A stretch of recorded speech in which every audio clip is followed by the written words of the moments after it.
everybody! It's Tuesday nights.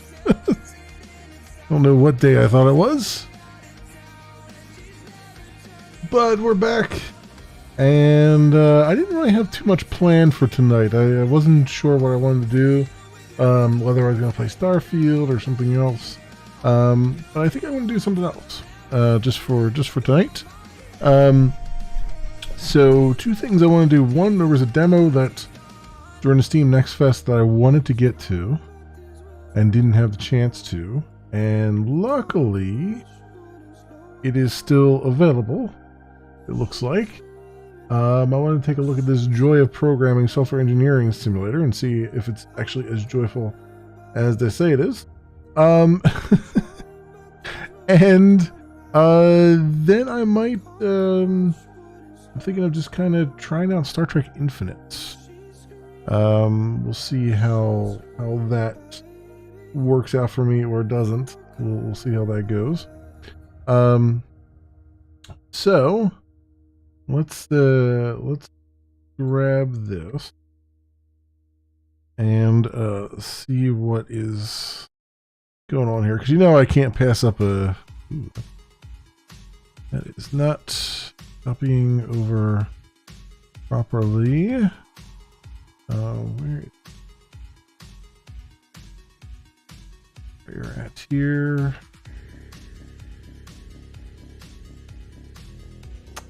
I need you to reload, please, because you're not copying properly from one computer to the next. Thank you. Thank you very much. And in. Over here. Boom, that works that time. And it's by Professor here.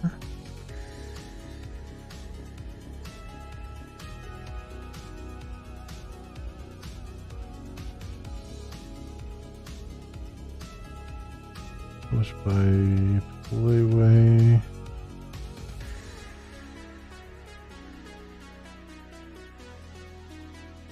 And Q1 2024. Save that. Alright.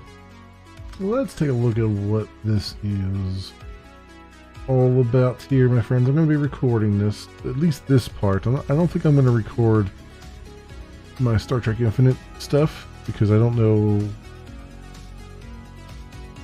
how it's gonna pan out. I don't know if I'm gonna get very far in it or what's gonna happen there.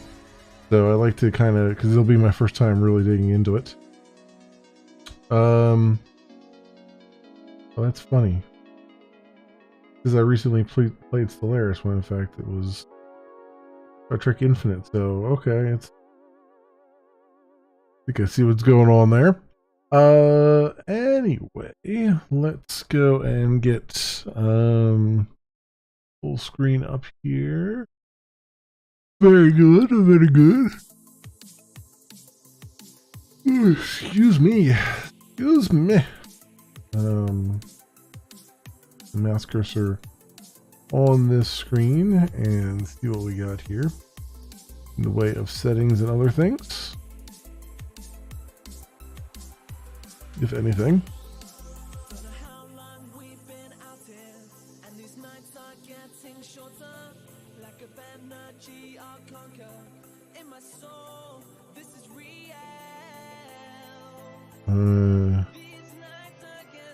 Getting a lot of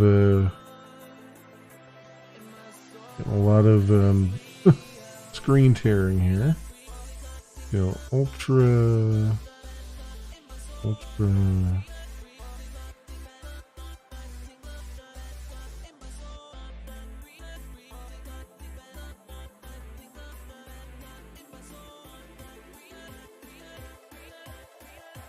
There's no VSync. Oh, that's gonna be a problem.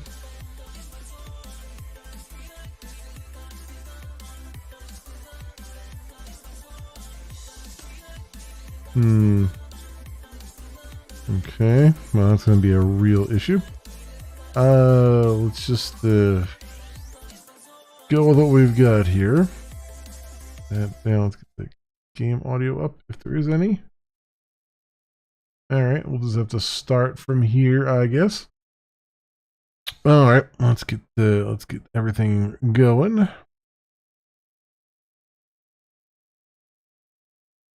Exclamation, everybody, and welcome to Joy of Programming Software Engineering Simulator. It is by Professor Girer, maybe, and published by Playway SA, and it's scheduled for some sort of release, looking like maybe a full release, maybe Q1 of 2024. It is a free demo. Still available, even though the Steam Next Fest is over as I record this, but it's still available to be played. And we're going to take a look at this demo. This is one of the ones that I had downloaded during the Steam Next Fest and intended to get to. You know, as you might know, I tend to really gravitate towards things that are considered programming tutorials in game form, because I want to see. I want to see what's out there. I want to see what people are doing. I want to see how. I want to judge them. I'm in a kind of a unique position where I can kind of judge whether they're actual useful resources or crap. I think. Let me tell you, there's a lot of crap out there. So I don't know what side of the fence this is going to fall on. And so let's just give it a whirl and see what we got. So we'll get the full screen up here, and I'll give it a 30-minute clock. We'll probably know where we're at well before then, but let's just see what we got, and we'll start that right now. So this is basically, it basically drops you right into the game here. If I hit escape, there is some very, very, very basic menus, options. You'll notice that there's no VSync, which means we're going to have screen tearing out the wazoo. Yay! Because, you know, that's a good way to start your programming tutorial, is to forget to give options to the players that will need it. So we're just kind of sitting here in front of a laptop, and it says E to stop programming. So we'll do that. And there is some audio. It's kind of low, but it's definitely there. I'm not sure exactly what they want me to do. Though they do have a unicycle in the garage. So there's that. They have mirrors that don't work, which is, I guess, typical anymore. They have lights that do work, though, which is interesting. And then this is just an empty room, because everybody has just a completely empty room in their house. I mean, who doesn't? Okay. So what the hell are they trying to convey here? Again, you got mirrors that only partially reflect, so there's a thing. You got a clock that's just floating in midair, and yeah, we're batting 1,000 right now, friends. I'm not sure where the programming kicks in yet, but I guess we'll give it a chance. There's another bathroom, a nice heated towel rack, quite nice. Making mental notes for my own bathroom redesign. Some point here. Okay, yeah. Apparently nowhere to sleep, unless you like sleeping on boxes. So there's that. So I guess that is the simulator part of Programming Simulator. Or, oh, I guess this is a good place to sleep. There you go. Go to sleep, exit game. So what do you want me to do here? So I guess the first lesson that they're trying to teach you is don't have a game without any kind of instructions. for what to do or where to go. Contemplate the nice weather. Maybe you should go for a walk instead of programming all day. Continue walking to exit game. Okay. Perhaps you should teach me how to actually, you know, teach me the actual joy of programming instead of. That's also exit game. Okay. And that door is unusable. Cool. All right then. So,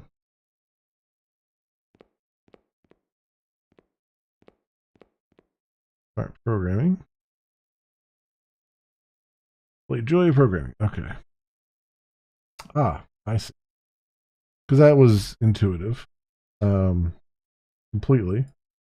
Options, game. Oh, of course, we have more options here than normal. Programming skill. Well, I'll say none just so that we get the full experience. Controls. Okay, video. Still nothing there. Fact sheets. Laser rangefinder. Okay, play scenario. All right, we'll play the tutorial, I guess. Although, like the whole game is supposed to be a tutorial, but sure. Welcome to the job. Learn the basics to inspect and manually control machines. No coding yet. Okay.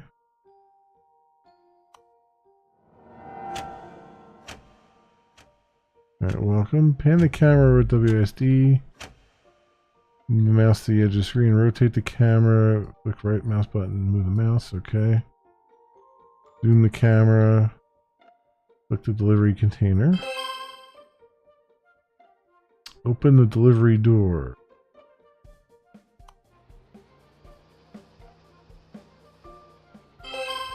Alright, click the conveyor belt. Increase belt speed to greater than 0. Alright.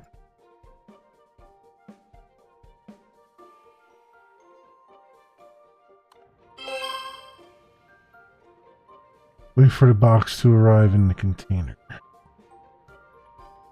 We can speed up a little bit more.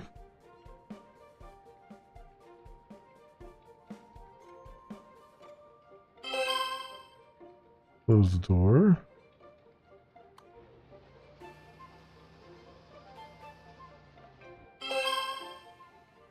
And deliver the box. Okay.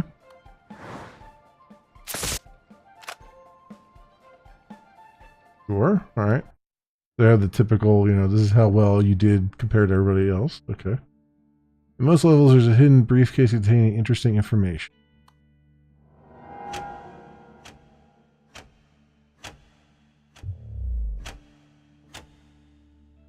Print Hello World, the infamous Hello World program in Python. Prints Hello World onto the screen. Yeah, that's it. Sorry. Okay. Here's a function we can use. Print does exactly what the name implies. Print stuff onto the screen. I'll invoke a function with round brackets, or really parentheses. Inside we can write a literal string to be printed.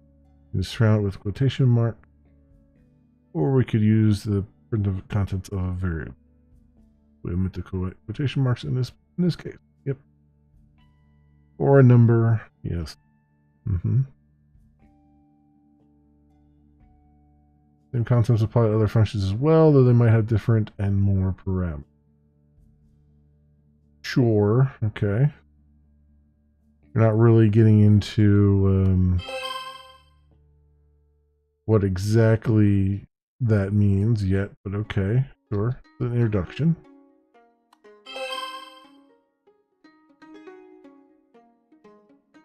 PyJob imports. So I have not actually programmed in Python before, so this will be actually interesting for me. Change the code to set the conveyor's target speed to greater than 0 and then run the code. Okay. So 0.0.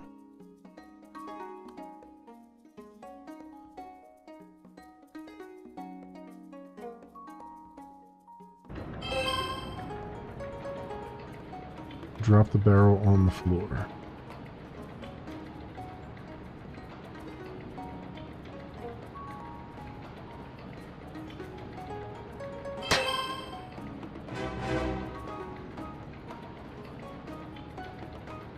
Okay.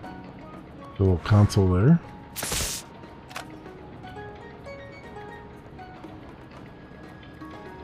Okay. Python was invented by Guido van Rossum in 1991. Surprisingly, is older than Java. Yeah, it is. It's actually older than Java. For loops. Okay. So you want to sum up numbers 1 to 99. And using Gaussian summation is not allowed. Okay. Above code is a bad idea. Lots of typing, error prone, not reusable. Yes. Okay.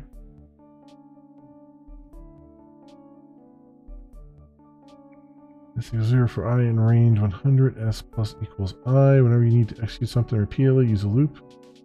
Using a loop is one way to go about it.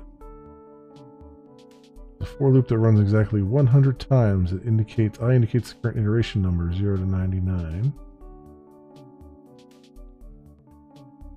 Inside, note the indentation. We increment our current value of S by the current value of I, right? And that's what you're going to print.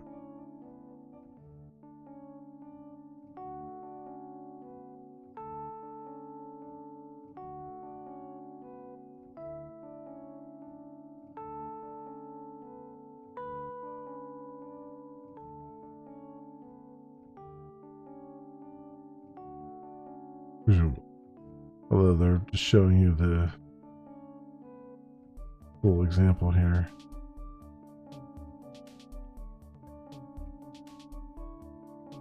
So, okay.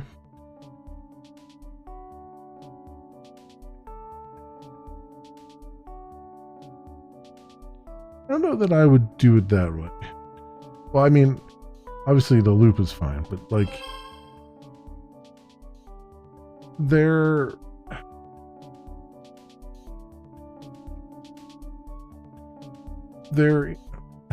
introducing things in a way that I think is confusing to someone who's just like trying to start out. They're taking a lot of liberties with like what level of knowledge you actually have, even though I said that I had none according in the options there. Try the time control buttons in the lower right corner to reset speed or slow down. You speed up, you slow down, or pause. Reset the simulation.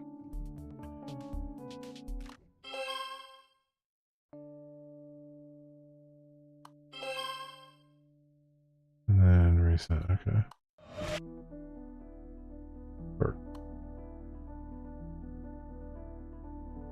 Oh, you can enable certain keywords. Interesting.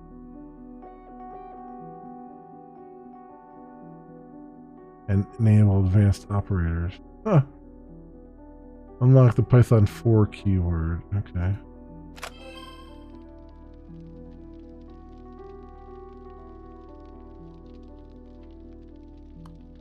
Got a nice tire fire going, and we need to burn some stuff. Add one line of Python code within the for loop to start the conveyor belts to move the spawn boxes along the conveyor line.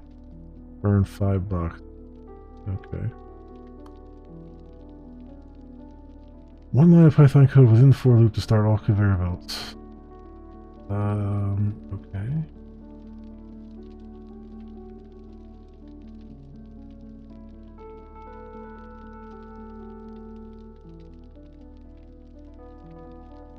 Where's the conveyor belt?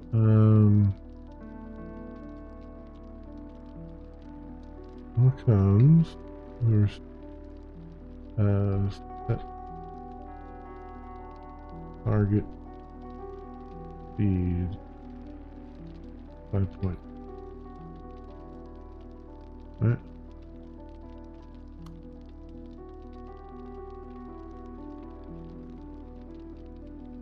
Oh, actually, no. There is.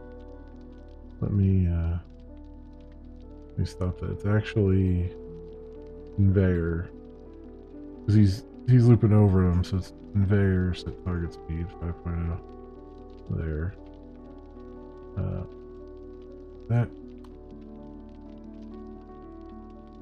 I just realized that they're in a loop, so of course I'm gonna go and do that.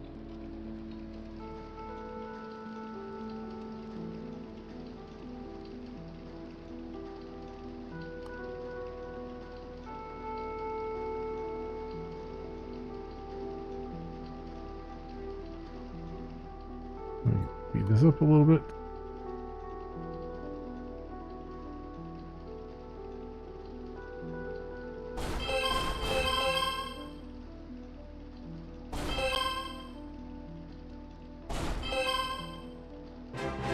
There we go.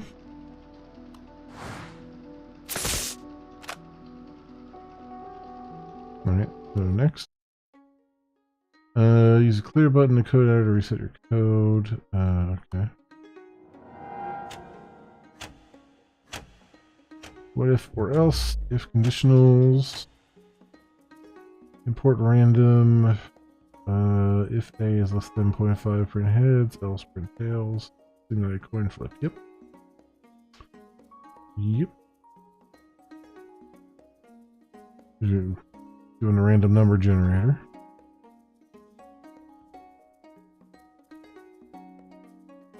Draw a continuous random number between 0 and 1. Less than half. 0.5. Heads. Otherwise, yeah.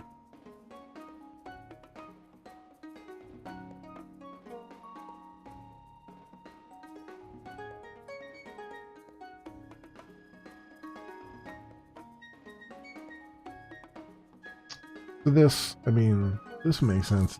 Really, they probably should have did this first. But I guess they're gonna have you do random numbers in a loop or something. Probably.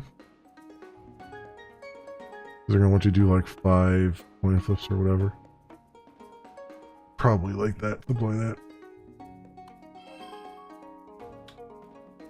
Unlock Python if additionals. Ranger laser rangefinder to learn more about.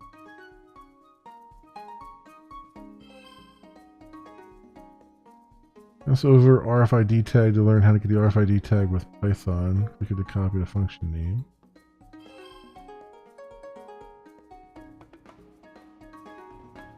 Copy code get RFID tag. Okay. Move 5 barrels to the container on the right. Move 5 boxes to the container on the left. Alright.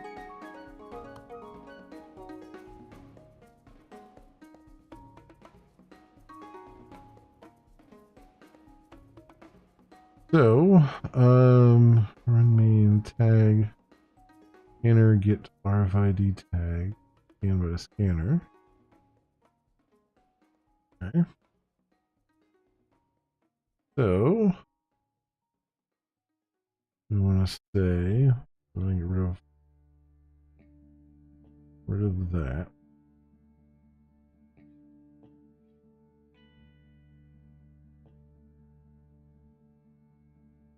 Oh. All right. So, if tag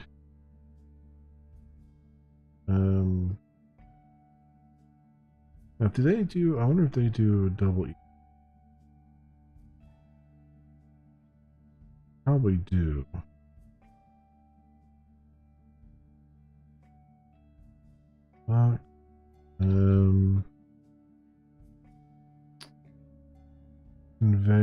so they're about 0. CONV dot set target speed minus 2.0.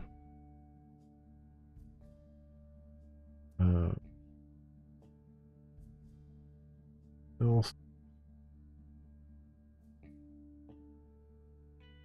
Oh, else if the tag is barrel. Okay. Else if tag equals barrel. There's the target speed 2.0. Just go forward.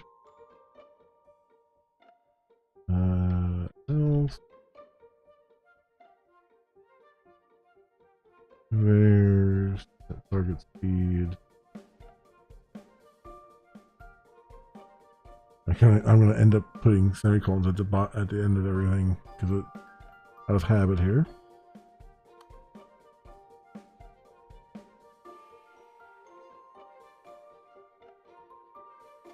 Oh, you need one after else too? Okay. Alright, I did not know that.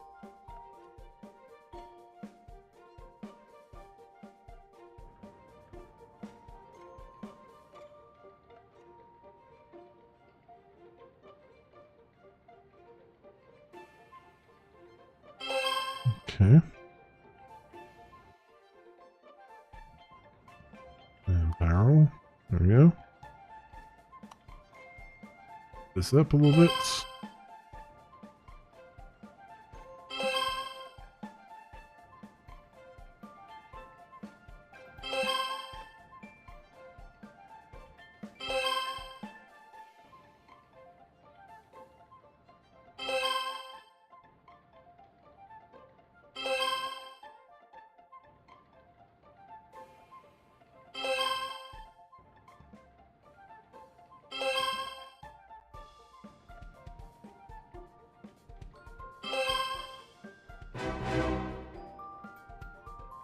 Okay. Finish that.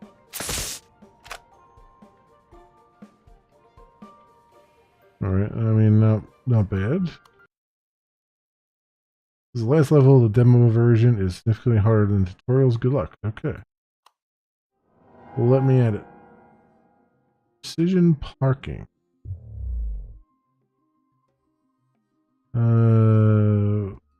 Park the drone within 15 seconds. Well, that's not really fair. Pause right away. Did it actually pause? Okay. Move the drone precisely 3 meters in front of the rangefinder and stop there for at least 5 seconds. Okay. So set thruster. Basically 3 meters in front of the rangefinder.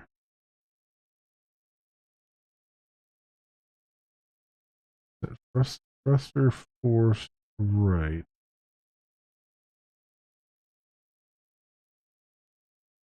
Or impulse right? Apply thruster impulse right. A one-time impulse with the right thruster or continuous force. Okay.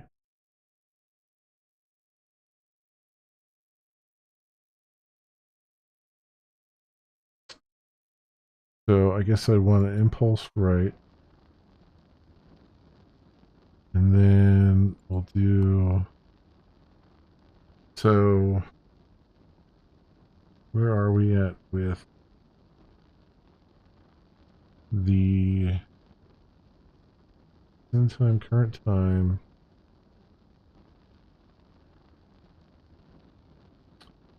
First of all, I need the drone to...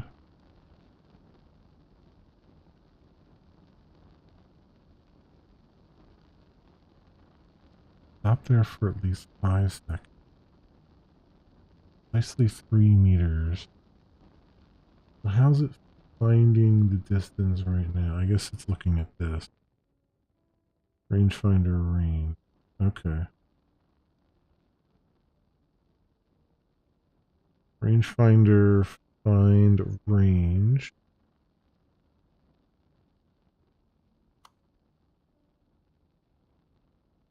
Or distance. There's distance in meters as measured by this rangefinder returns max distance if nothing was found. Okay.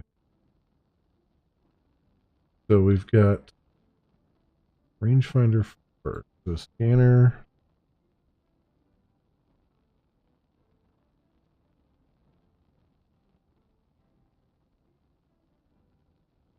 Rangefinder first.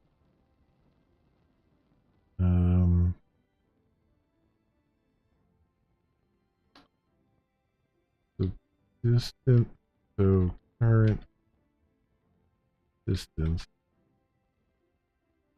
equals scanner dot get distance. All right, so we want to do this guy over here.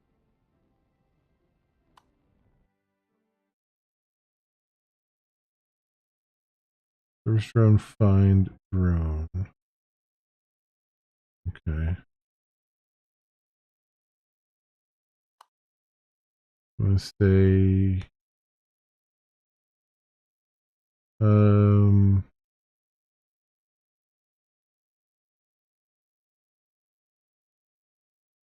drone equals service drone find drone.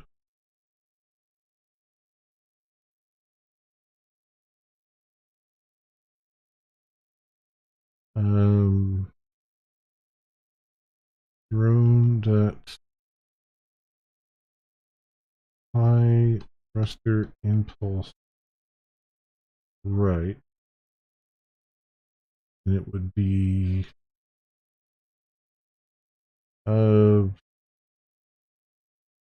we need to get to 3 meters, so it would have to be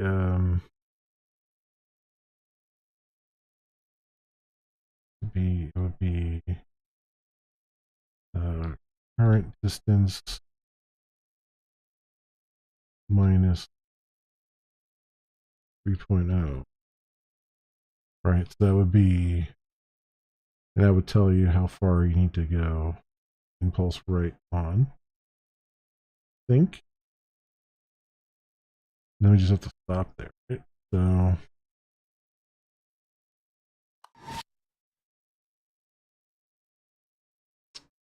just run this.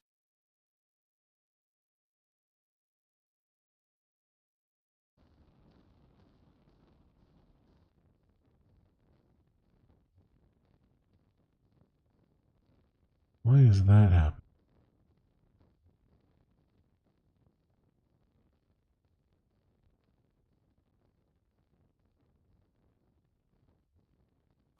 Oh. Reset. So what else do we have besides?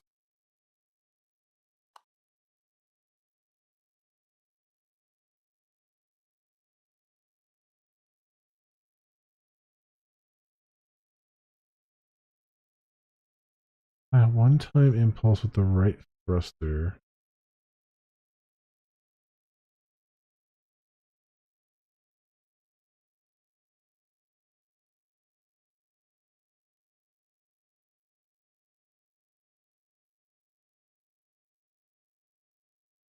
So I gotta do both thrusters then?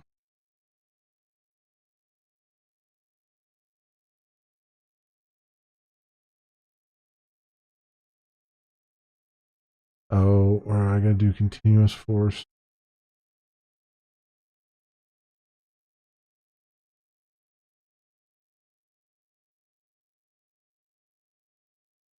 Turn left around center axis. Turn right around center axis.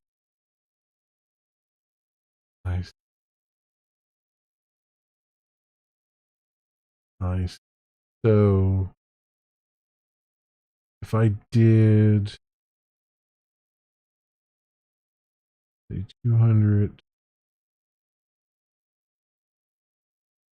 200.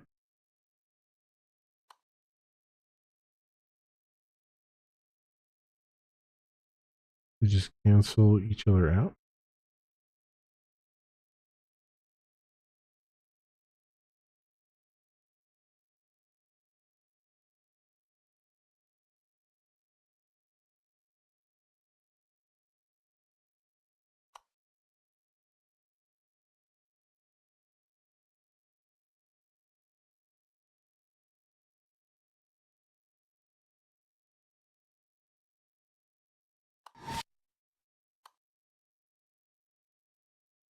Not doing anything. What is this? Am I supposed to be able to like test this? I guess I'm not supposed to manually be able to test it.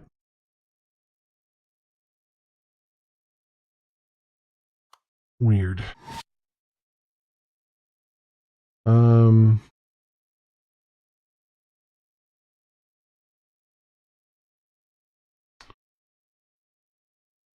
I so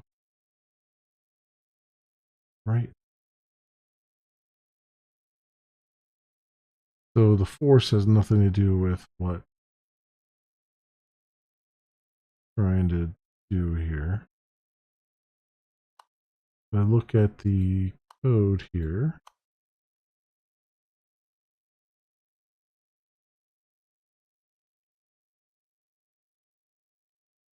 pupils. Okay. Look at the code, then you really need to like apply it and keep checking the distance, basically. So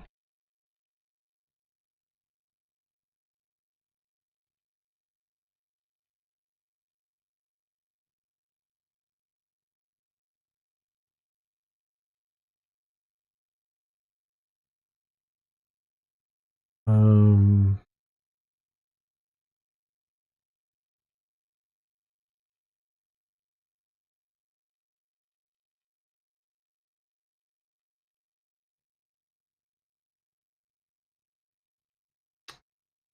time didn't tell.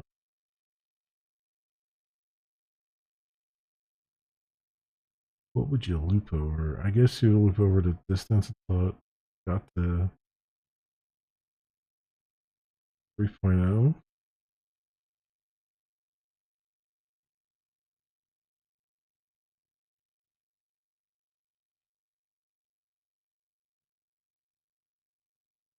So they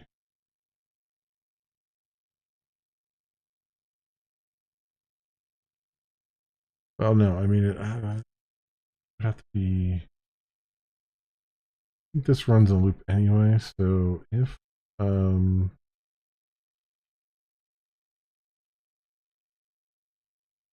current distance greater than 0.0. Actually, is it negative right now? No, it's not. Current distance is greater than 3.0. Then 200.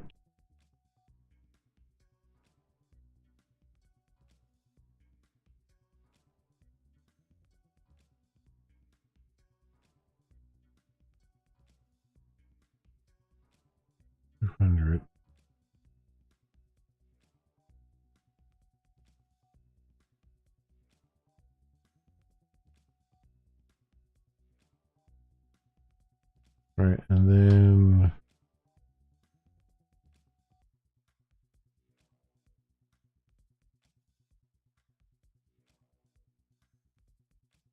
else drone not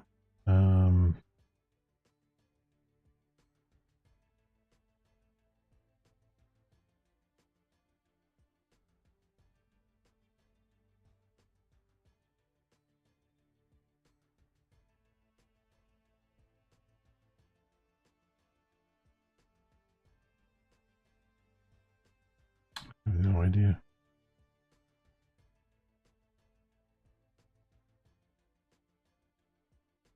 I guess we would just say apply Mr. Impulse left is 0.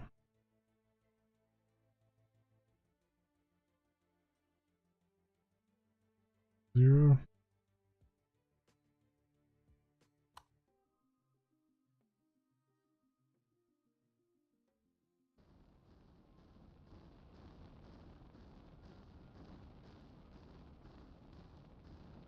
Well, that kind of worked.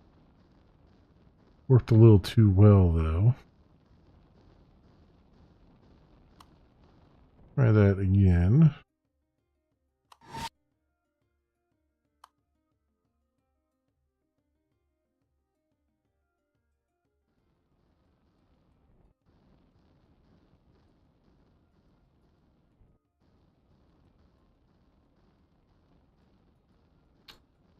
So it has to be.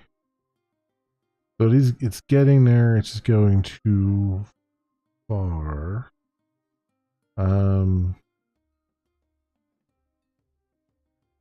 could say 100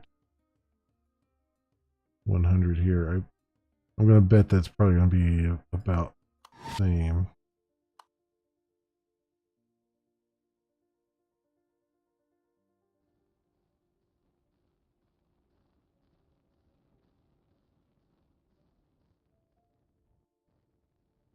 Yeah, so it's. So I see what's happening.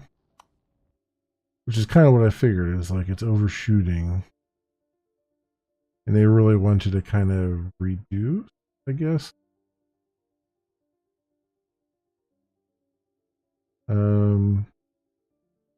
This is 500, negative 500, positive 500. One-time impulse with the right thruster, newtons seconds, kilograms per times meters per second. But mass is ignored.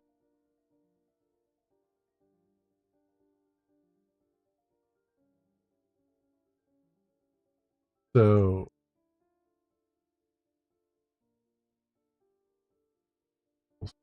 it's a kilograms per meters. But mass is ignored.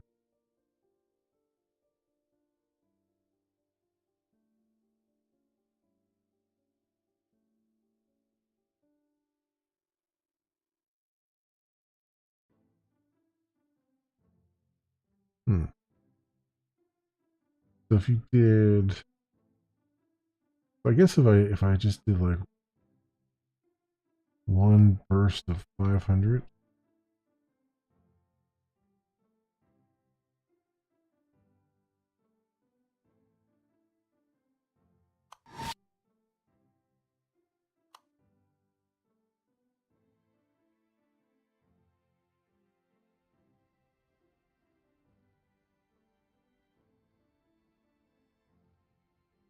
The went too fast.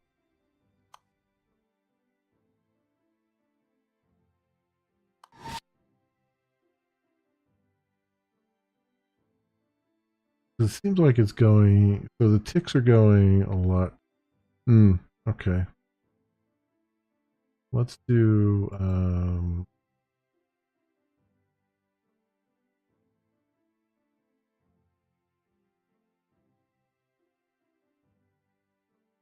Let's sleep.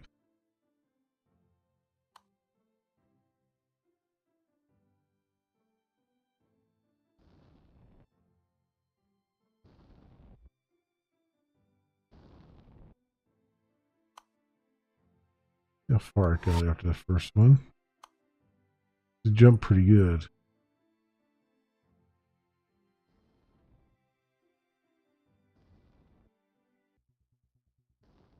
It was almost at 3 there, pretty much.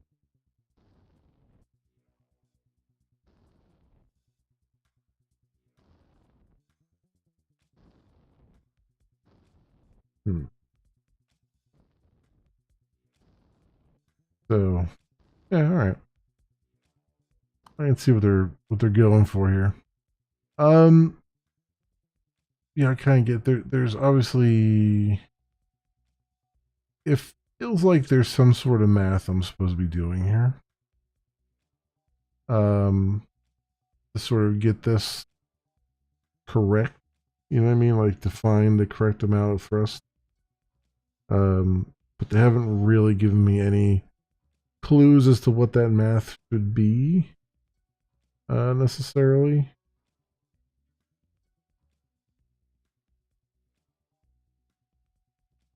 Yeah, they don't. Yeah, they don't really give you any clues as to what that actually means or what, like how to. Obviously, there's going to be a way to be like, here's how you actually, here's how far you actually go with it.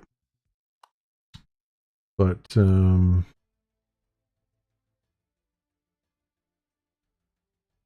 maybe the assistant has something on there. I kind of see what they're going for, though. Here, so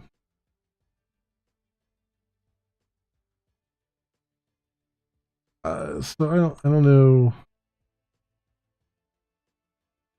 Does this actually exit to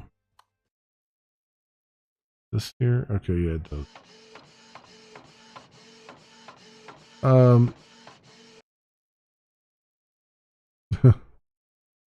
Print out hello world here.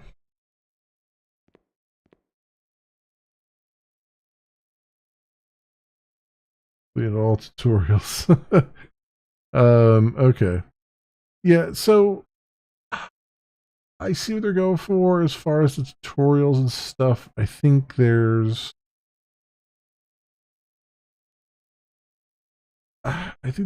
being a little clever with some of it, maybe a little too clever with some of it. And this is now forever stuck on my screen. I can't ever get rid of it. Yeah, I think they're being a little too clever with how they're starting up the game here. I think they could just drop you into the menu and call it a day. This 3D moving around stuff is it's a weird toss in there, I guess. As far as the programming goes, the puzzles are good for starting out for like a starting tutorial. I don't know that they are necessarily reinforcing the actual concepts that need to be reinforced. It's like they kind of gloss over some very important things like variable types and whatnot. Now, for coming through the basics, I could see, I can see what they were doing there. Hey, Hobomatic, welcome. Yep, definitely a new haircut. Yes. I can see what they're going for and what they're trying to do with this. I don't think it's sufficient as a tutorial, though. In all honesty, there's kind of a conceit here that you're going to be using this in addition to something else, because it's not really introducing you to the important concepts of like why you're doing things. It's telling you to do things, but it's not telling you why you're doing them, and it's not necessarily making you think like a programmer. It's just kind of trying to force tutorials down your throat through rote memorization or rote repetition, that kind of thing. So I don't know. I don't know about this one. This one's kind of it's a weird one. I would rather, me personally, I would rather see, if you're going to try to teach newbies how to program, I like the idea of having actual code there. I think that's good. Like having an actual Python interpreter or whatever, that's good. But I think you need to, number one, you need to make it fun. And this is not really all that fun. And number two, if you can make it a puzzle in such a way that it makes people think, and by that I mean it can't be too obtuse, like the one we just saw at the end there, where it was like, make this thing stop within 3 meters of the thing, and then it's giving you no clues as to like what that even, like what the Newton forces of stuff, like what am I got to be a goddamn mathematician to do this? Like nobody's going to be a mathematician and do this, right? Do I need to go look up a physics textbook? Like what do you have me doing here, right? So it's kind of out of left field, and you really need to turn it into more of a fun puzzle to do. Like I said, I think to me the gold standard in this space is human resource machine, and I think it's 10,000 humans or something like that. Also, a lot of the Zachtronics game as well are pretty good in this, because they actually make an interesting world for you to be in. They're not the best, but they're like, I think Human Resource Machine is probably the gold standard as far as games that teach you how to code, or at least teach you how to think like a coder, so that you can actually code better, or get like the snowball rolling down the hill, kind of thing. A lot of games fall into the same problem that this one is falling into, where they get either too hung up on syntax and kind of abstract things, and don't bring enough of the fun aspects into it. It's really got to be fun. It's got to be really, you're making a game. At the end of the day, you're making a game, right? Not just a tutorial, it's a game. And the game's got to be fun. And the more fun you make it, the more you're going to be able to get some of these concepts across in a way that makes them fun to learn, right? Right, exactly, Hobo. Yeah. It's that's kind of how this has to happen. So yeah, not the greatest tutorial. I mean, if you want to learn Python, you're better off just reading from a textbook than to use this to do it. What they could have done here that would have made this a little bit more interesting, they're kind of skimming the surface of it. But if this were a say Satisfactory or Factorio, one of those games, like they're kind of skimming the surface of it, where they had barrels going one way and boxes going the other way and that kind of thing. If they'd gone all in with that and made it more like a Satisfactory, but with coding rather than, and you have the machines that you set up the machines and you code them to do what you want them to do, then you're starting out with a concept that's fun, namely having all this machinery move resources around. And then you're introducing the coding part of it, right? That would be, I think, a lot more fun than kind of what they're doing here, which is just sort of they're laser focused on the, on the actual code and not on the actual fun of it. So that's what I have to say for that. Also, it's not a good look that your game is using all the default menus for options. I can't even get this out of there. There we go. I get that out of there. And you've got, you have no option for for VSync. So like screen tearing out the wazoo and stuff. Not a good look. Not a very good look. Doesn't inspire confidence. Which is why I said like you can get rid of this whole nonsense here and just stick with what's on here. Because this is not inspiring confidence in what you're actually espousing to be used. So and of course I walked far enough out that it now quit. Back to Steam here. Anyway, friends, that's my look at the Joy of Programming Software Engineering Simulator. It is by Professor Shire, and is published by Playway SA, and it's scheduled for a release Q1 of 2024. And that is that. That's my feedback on that. I have to, whenever I see one of these programming things come up, I need to dig into them. I just have to. It's my lot in life. Anyway, friends, as always, I will leave links down in the description so you can do your own due diligence. Thanks so much for watching, everybody, and I will see you next time. All right, so no hope for them. All right, so that was the demo that I wanted to look at that was still left over from the Steam Next Fest. There's a couple other ones here that I haven't had a chance to really look at that are still available. However, I also want to look at Star Trek Infinite.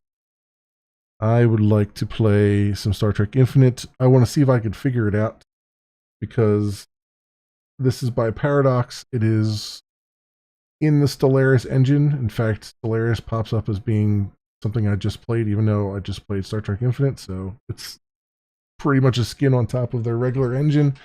But I want to see if I can figure it out, because I love Star Trek Birth of the Federation. I like to play Birth of Federation again at some point, even though I'm absolutely horrendously terrible at it. So I want to see. I mean, it's Star Trek. I can't help myself. I'm a big Trekkie. I got to play Star Trek games. So let's pop in, see if I can do anything with this. See if I can make any progress, or I might spend all the rest of the time here in tutorials. We'll find out.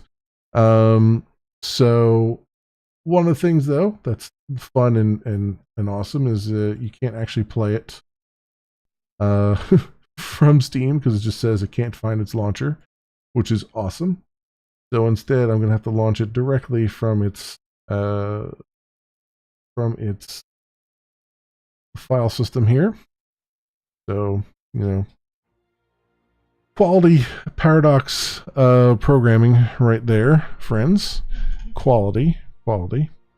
Let's go into the full screen here, and let's see what damage we can do here. Let's see if we can go be the Federation and just like destroy everybody, because you know that's what I do.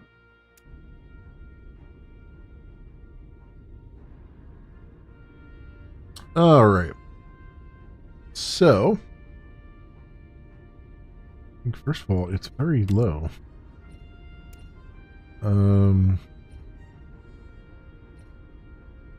Music up a little bit, I guess.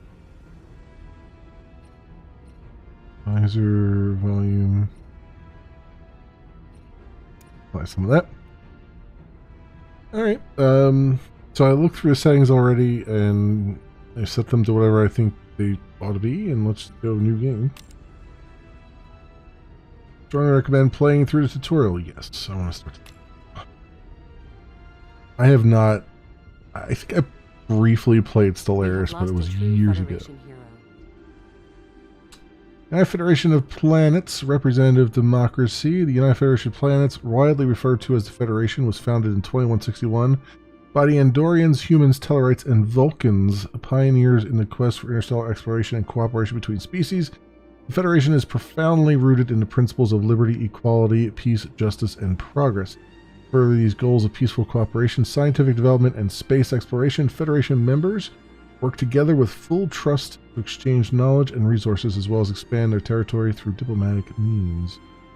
So we've got high education, increase recruitable scientists capped by 1, population growth from integrations plus 15%. And we've got diplomatic expertise, increases opinion after first contact protocols by 30. Envoys improve relations with minor powers by +2. Okay. Red alert. The Klingon colony on Kitomer is under attack by a Romulan ambush. A Federation starship is already inbound to intercept the Romulan birds of prey and provide support to the besieged colonists. However, given the possibility of further attacks, we must perform an immediate review of our readiness protocols. Let us begin. Make it so. In space, one's frame of reference is everything. Take a moment to familiarize yourself with the camera.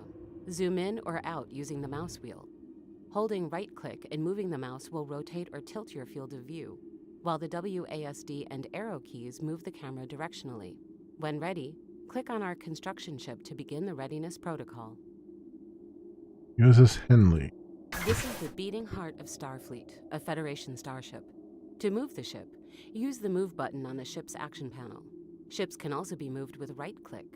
Generally, right-clicking on any object in the game will open a drop-down menu showing all available interactions with that object. For now, use the action panel to move our construction ship to a destination of your choice. Notice that our starship is not yet accelerating. Unpause the game, and your orders will be set into motion. Peace. Now, time is moving forward, and our starship is accelerating toward its destination. You have the ability to pause, unpause, or change the relative speed of time. Time is a mysterious thing. Even the most experienced Starfleet captains do not fully understand its complexity. All right, tongue-in-cheek there. Affirmative. Because the possibility of prolonged conflict with the Romulans has been thrust upon us, we must optimize our logistics. Resources are required to construct new space stations and ships, settle new worlds, and keep all other aspects of the Federation running. Remember not to let our resources fall below the minimum threshold. Okay, let me see if I can make her a little bit louder. She's very, very, very, very soft here. Understood? Information is power. There we go. And the key to peacefully resolving Enunciate. interstellar conflicts. For this, we must rely on tooltips. To learn more about something in the HUD, hover over it and view In its HUD, tooltip. okay. For an example, view the tooltip of the highlighted icon to the left. Some of us call it a HUD. Select our construction ship again. Yeah. We will need new structures to defend ourselves from the Romulans and minerals to build them. First, select our construction ship and choose Build Mining Station from the action panel. Then, find the highlighted object where a mining station can be built and select it to begin construction. Our mining station will soon be under construction. We can build mining stations on many nearby astronomical bodies due to the high metallicity in this region of the galaxy. Keep in mind that if we don't acquire these resources, other parties will. Okay. Getting the basics down. Our construction ship is en route to its destination. We will be notified when our mining station is complete.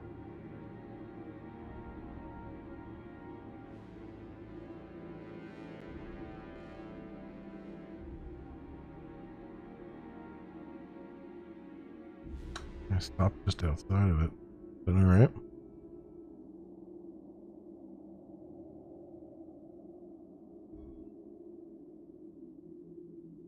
I can go 1.25 and 1.5, huh?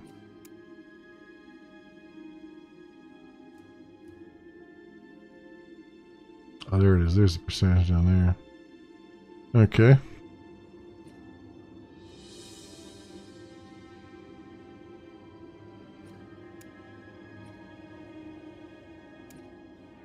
Our mining station is operational, and its minerals are being added to our monthly resources. Not every station will yield the same output, as natural resources are not uniformly distributed throughout our galaxy. As the Federation prepares to face the Romulan threat, proper management of our planets will be critical to ensure neither our prosperity nor the rights of our member species are harmed. Select the highlighted planet and open its planet summary screen. Remember to zoom out. Buildings are where communities gather and work together to create things greater than the sum of their parts. A free slot must be available before a building can be constructed. Once the building is finished, it will have an upkeep cost. The effects for all buildings can be checked in their tooltips. Select a free slot and choose any building that suits the needs of the population, such as a replicator.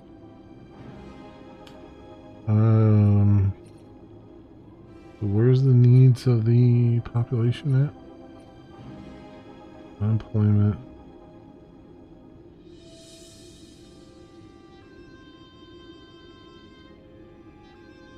Housing. Ability. And upkeep.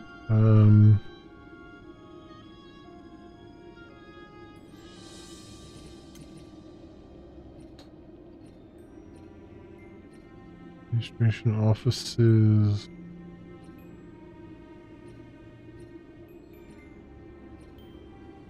I mean, they mentioned a replicator, so I guess we'll do. Districts are areas of a planet zoned for specific uses, such as housing our pops, producing resources, or creating jobs.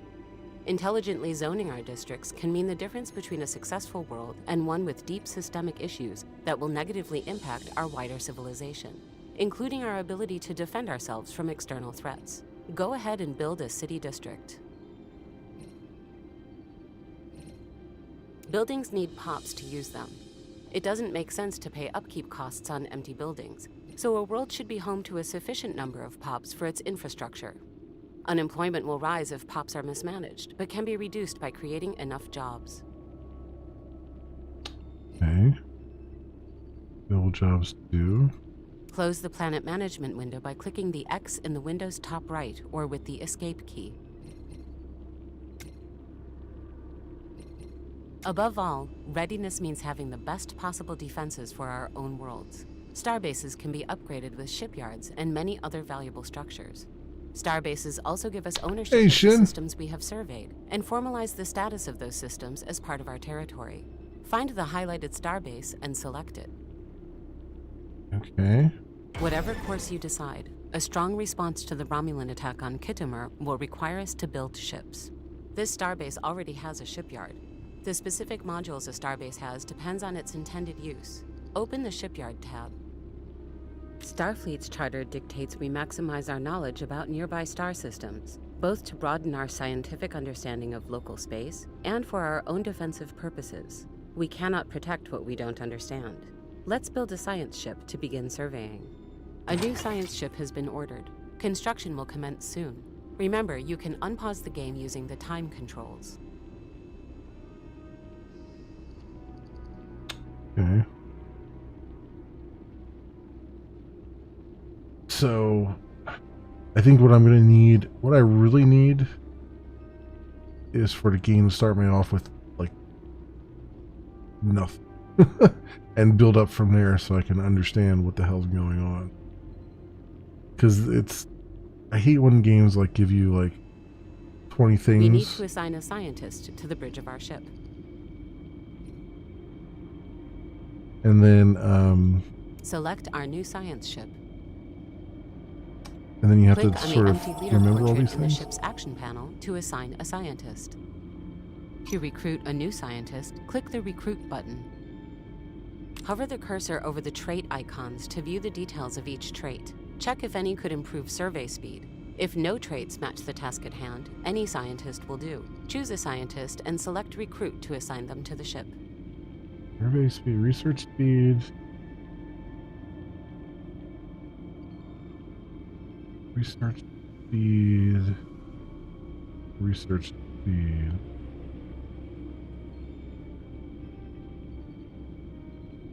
I guess we'll recruit that way. Select our newly recruited scientist and assign them to the ship. Success! Our scientist has been assigned. Our science ship is now fully crewed and ready for its first mission.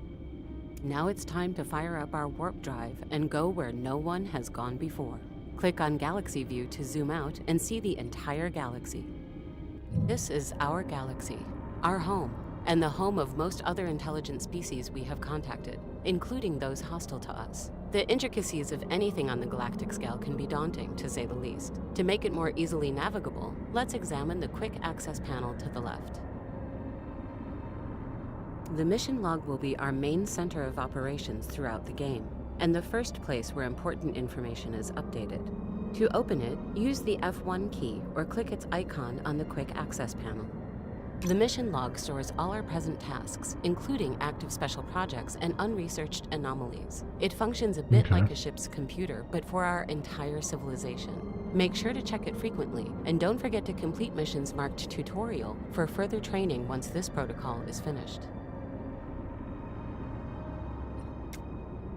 Finally, the Outliner is the tool we use for quickly managing our colonies, fleets, and the various Starfleet agents we have sent across the galaxy on special assignments, such as governors and spies. Alright. Success. The Federation's security readiness has been upgraded. Although the Romulan attack on Khitomer indicates troubling times ahead, we are prepared to meet their active aggression, and any other that could harm us or our allies with a united front. The only certainty in the universe is uncertainty. As new challenges arise, it is the Federation's duty to protect the rights and dignity of all. Okay. Khitomer has fallen. You will proceed playing the game as a Federation, continue to explore, check the mission log frequently. Rather play as Klingons, Romulans, or Cardassians, return to the main menu and start a new game with a different input. Understood. The AI advisor will appear to assist you in navigating the game's mechanics, recommended for beginner and intermediate players. That's by default, okay. The ashes of Khitomer. In the blink of an eye, the relative peace enjoyed throughout Alpha and Beta quadrants for the past half-century lies shattered. A brutal Romulan ambush on the Klingon colony of Khitomer has left over 4,000 dead. Though a Federation ship intercepted the Romulan secret transmissions, by the time they arrived, only a handful of survivors remained. The massacre marks the beginning of a new political era in our galaxy, one of opaqueness, uncertainty, renewed hatred for old rivals, and mistrust among even the staunchest alliances. How we choose to treat others will determine the future of our Federation. We'll be proactive in greeting other civilizations. Okay, but can I, like... Notifications are small, round icons that appear at the top of the screen to give updates on current events. Open notifications with left-click to make important decisions or to view the actions of the other civilizations in the galaxy. Right-click notifications to dismiss them. Okay. Technologies. To advance our knowledge of the universe, we must develop new technologies by assigning scientists to research them. Okay. Independent supporter. Romulan Star Empire, Executive Committee, Bajoran Republic, Theo-Democratic Republic. Romulan Star Empire will now support the independence of the Bajoran Republic. Their overlord must be none too pleased. Daggers talk. Money howls. Incoming transmission. Klingon Empire. Establish embassy. This tree contains long-term goals for our civilization to achieve, range from technological within their nodes. Oh, mission tree. Wants us to establish mutual embassies. Okay. Bottom of the plot. Our entire intelligence community is hard at work attempting to learn the full truth about the Khitomer plot. We discover the reasons behind the Romulan Star Empire surprise attack on the Klingons. Our spies will be unavailable to us. Tensions remain high throughout the galaxy. Okay. Like, I can't get 5 seconds to, like,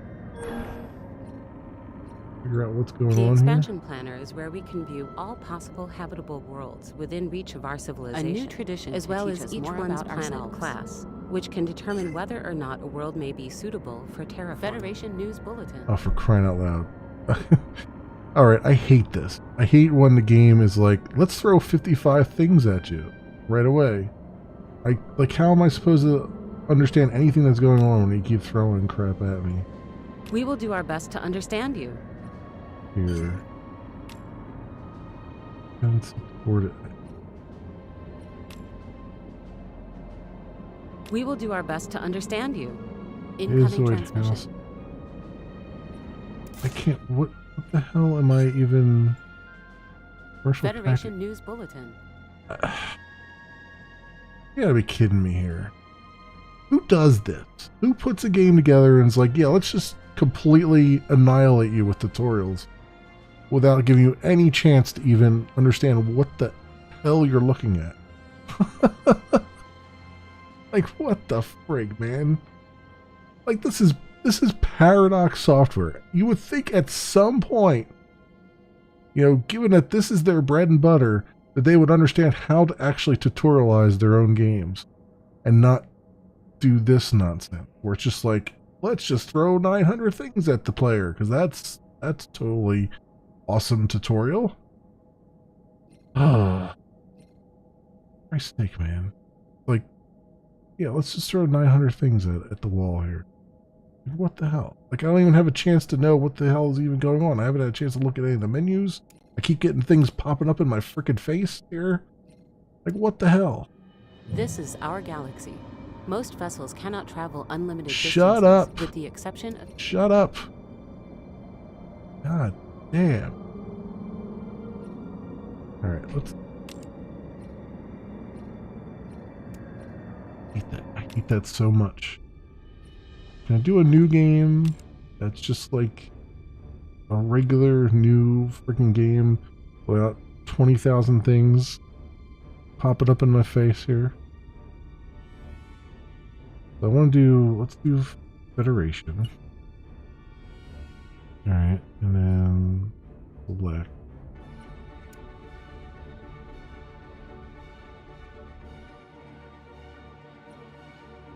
Alright. So it is... Greetings, President. I have been assigned to help you on the Federation's mission to spread peace and share scientific advancement throughout the known regions of the galaxy, to solve our problems with diplomacy when we are able, and to defend ourselves successfully when we are not. Keep AI advice on. Beginner aiming at players. Negating games mechanics. I guess I'll keep it on. Tips are enabled. For now. But what are, so we're at, we're starting at 2346. So we're in the 24th century. I wish they had, like,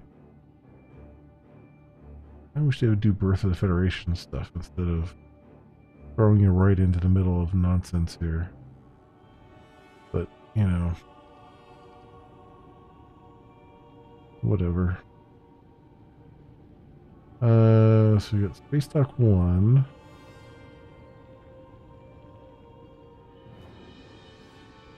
What's going on with The planet Earth? summary screen shows us important details about a world and its people. What's going on with Earth here? So how do I know what... Oh, here it is. Decisions. Automation. You can turn some automation on.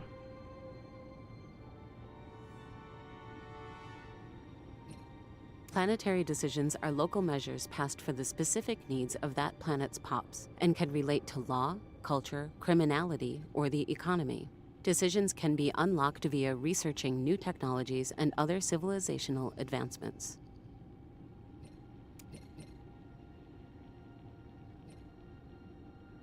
So declare festivals, amenities, and immigration pool for 10 years. Exhibit wonders. Oh, wait, how do I know what their needs are?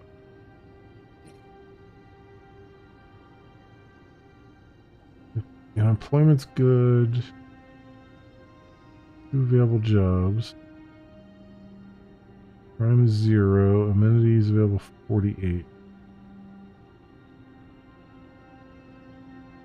Amenities just 26. Base is that. Housing. Population housing needs 26. Ramen, ale, and USS make shit up. Yeah, exactly. That is always their basic needs, right?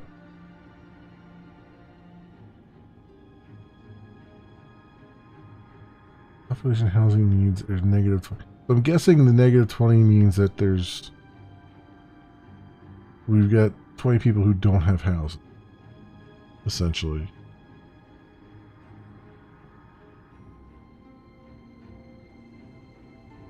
Plant stability. Green value, okay. That's 22. The city district. Green value and amenities. Upkeep.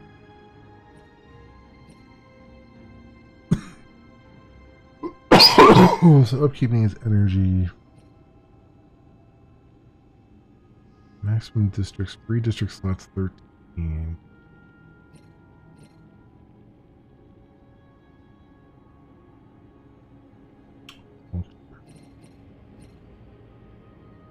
Research Starfleet Academy, Planetary Administration.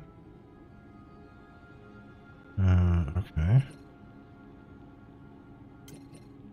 So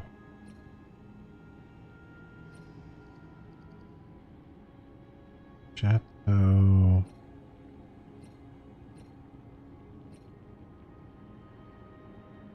Graphic environments, housing quarter.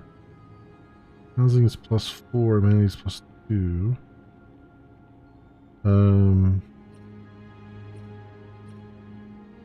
Military base.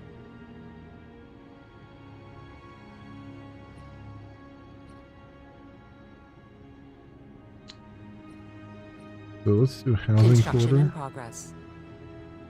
There. For now.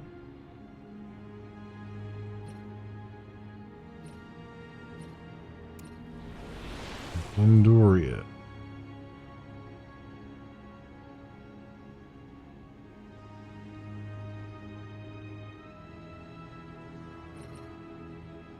Military administration. What do we have here?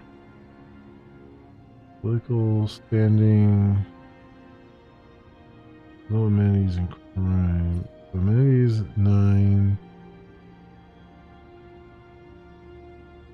15.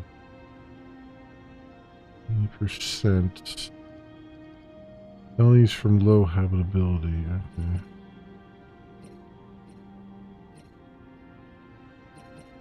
School district. City district.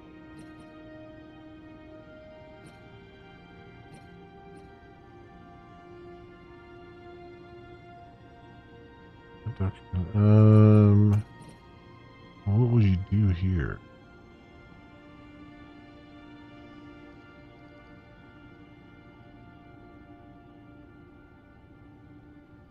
Is there any power facilities? All this takes like 400 resources, minerals. Okay.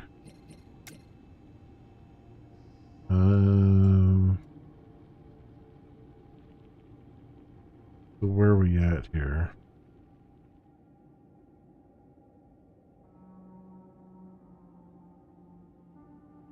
How do I know how many resources? So physics research. Technologies are where we will dedicate the majority of our research. There are few limits to what our scientists can discover.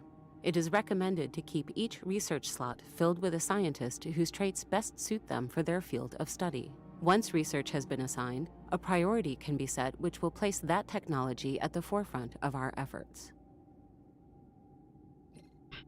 All right, so planetary power grid sounds like a good idea.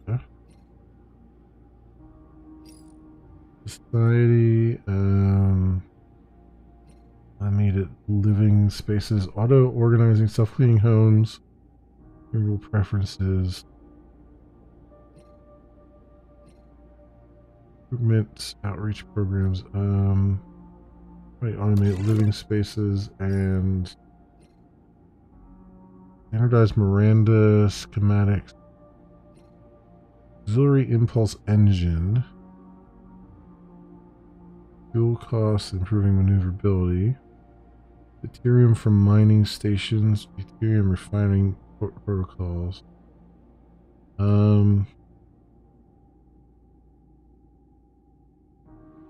Could standardize Miranda schematic. The Miranda class vessels. We have a construction ship, science ship, and a governorship. Fleet. Miranda First Fleet. Where are you? Fleets are the main organizational unit of the Federation's forces under the umbrella of Starfleet Command. All Starfleet ships double as research or combat vessels as needed, and can be ready for action at a moment's notice. An admiral should ideally be assigned to command each individual fleet.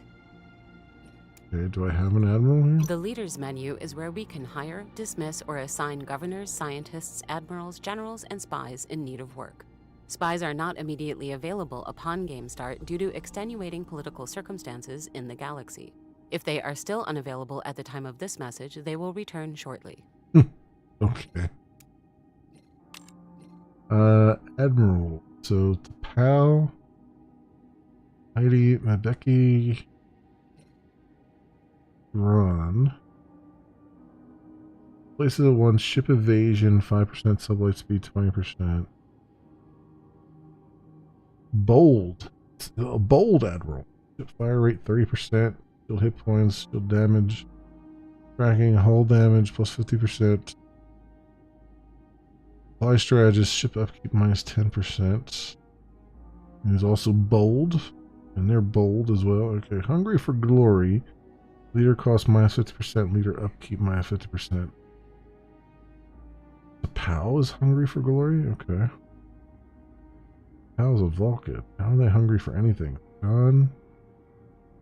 37 and 48.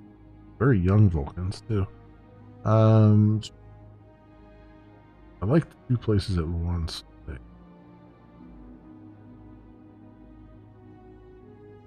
But also I like the leader upkeep cost.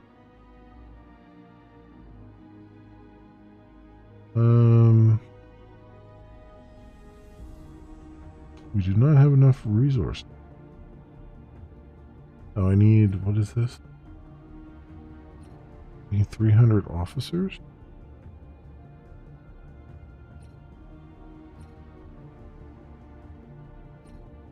Okay. Well, I guess you're not getting an admiral then, huh? This is our construction ship, which is used for building orbital stations. Once a star system has been fully surveyed, we can order our construction ship to move there and build research and mining stations if the relevant deposits exist in the system's orbital bodies. Though most of these processes are automated, the raw materials still need to be transported to their destinations. Okay, so observation post, research station, build mining station, resources, Neptune, there you go. The mining station around Neptune.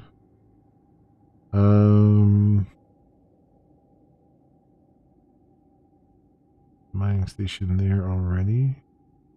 Mining stations harvest minerals and strategic resources from the depths of asteroids, planet. Okay. The governorship. This is our governorship. Its specialty is that it can be sent on missions to help our colonies achieve specific economic or military goals. Governors can also be sent to complete unique special projects that are of personal importance to them. Okay. This is our science ship. While all Starfleet vessels are technically science ships, these vessels are specifically designed to survey star systems for resources, research anomalies, and complete special projects. Alright, so then,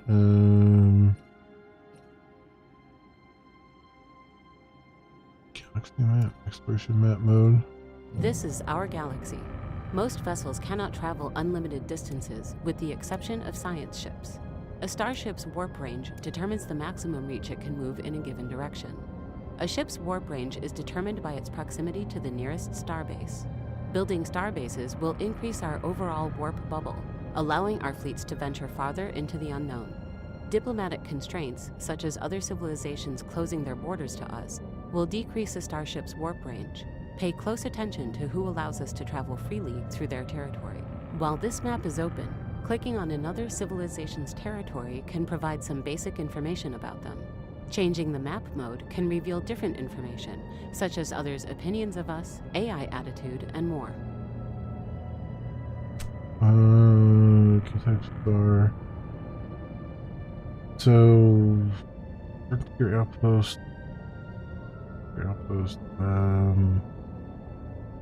I guess I send the science vessel out beyond our borders? Or do we already have full intel level on these things? So, we should probably go. Yeah, there's a T-type star there. Eta Zeta.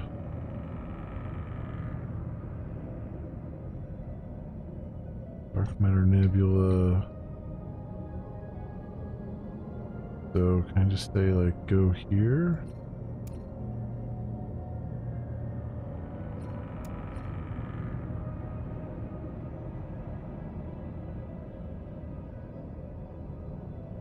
I guess. Alright. Sure. Bit of time going. Notifications are small, round icons that appear at the top of the screen to give updates. Independent support, Romulan Star Empire, Bajoran Republic. Okay. Now use new Cassius spell.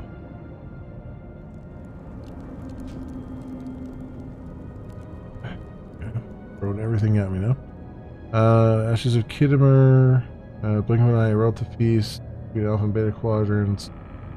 Blah blah blah. We'll be proactive in greeting other civilizations. Now use the territorial reparations Ashes Belly against the Bajoran Republic, Klingon Empire, Bezoid Houses, Cardassian Union, and Romulan Star Empire. Oh, right. Okay. So what's here? Independent supported. Okay, sure.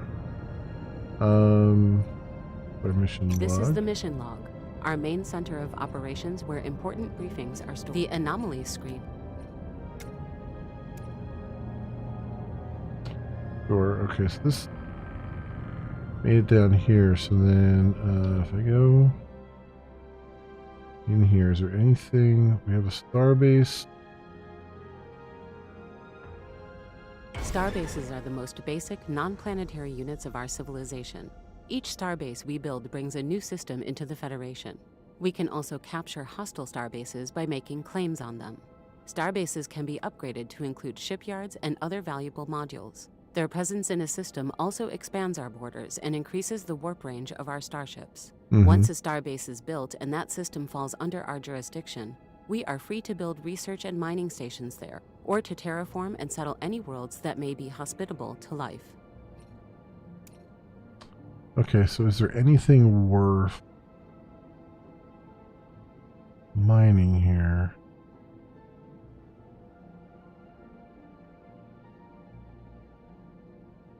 Like, how do I know, like, is there any... If I click on the star, does it tell me? A-type star... Doesn't tell me much.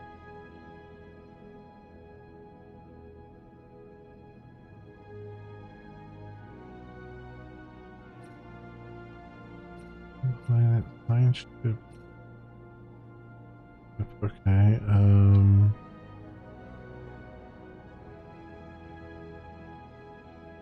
if I tell this ship to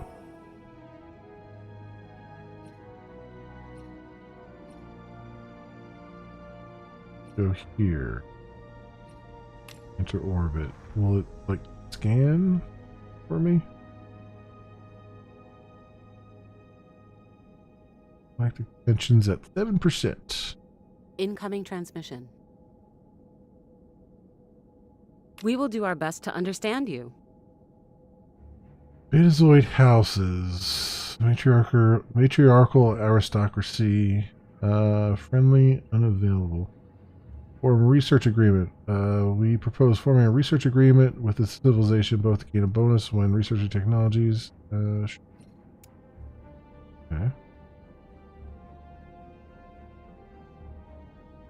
Incoming transmission. Daggers talk. Money howls. Until we discover reasons behind the Roman Star Empire surprise attack on Klingons, our spies will be unavailable to us. Tension remain high. We want to establish mutual embassies. Okay, sure.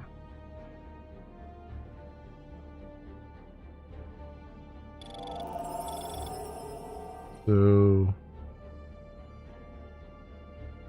survey the entire system.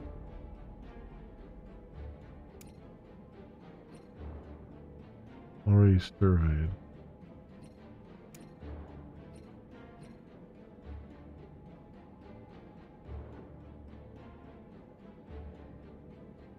Is there nothing I can do here to... The Molten World, Class E. There are no resources there, so I guess it's not really... it would show me resources if there were any. Okay. Well, that kind of sucks. Can I... There's resources over here.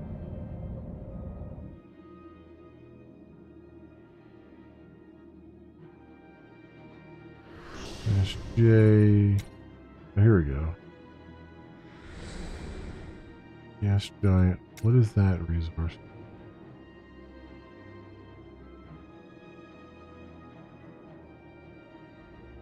I have no idea. What icon is that?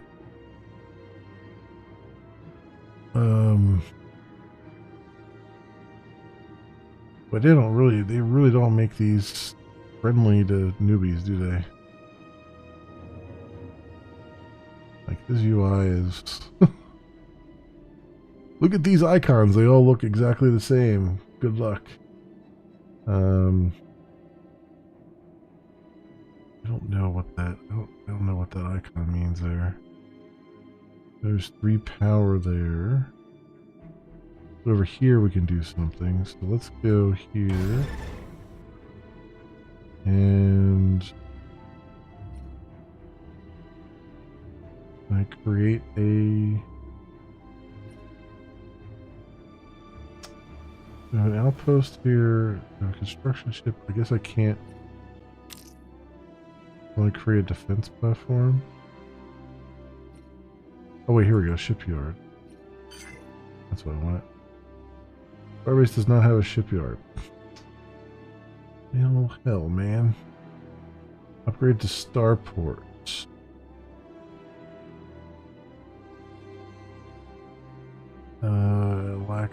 I need 178 majiggers. Incoming transmission. Do that. Jolan True. Incoming transmission. The Roman Star Empire wants to establish mutual embassy. Okay. We will do our best to understand you. And Betazoid houses want to establish mutual embassy. Okay. Fine. You go do that. Incoming transmission. Should map moon.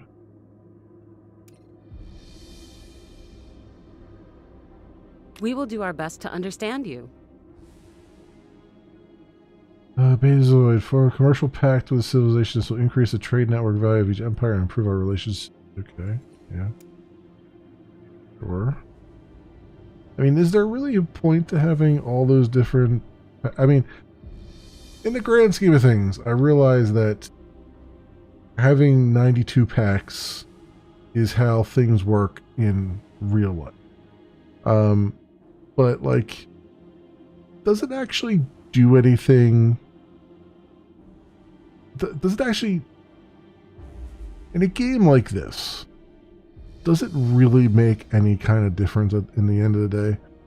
Like, wouldn't you just reduce the number of these ridiculous packs down to, like, you know, full economic pack, you know, military pact, and then, you know, member world. You know, like, you just like reduce down to 3. You don't need like 92 of them. That all, because all it does is the AI will just keep spamming me with like, you want this pack now? Do you want that pack now? How about this pack? How about that pack? It's just like, it's just noise after a while. Construction finished on schedule. Mining station orbit of Neptune. Alright, let's get you here. Build a mining station there.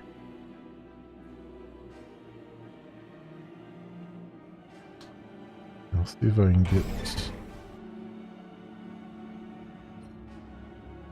an upgrade for this guy eventually.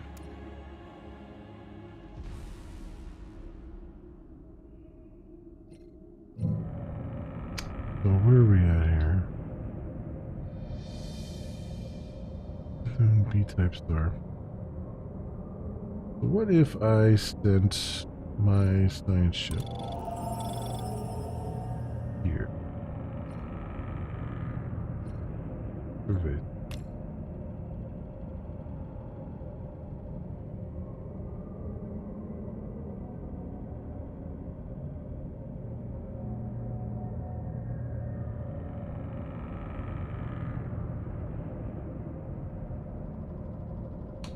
Stigny has the binary system. It has a couple of things that we should start probably exploiting. Let's also, how about my shipyard here? Can I get the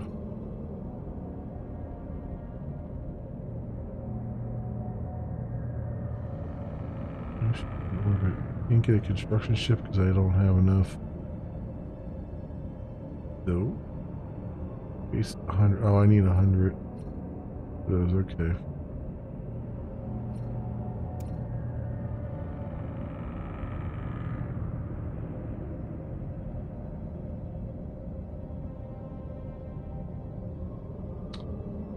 So this is unidentified. The Draken system. Romulan neutral stone Construction space. finished on schedule. Okay.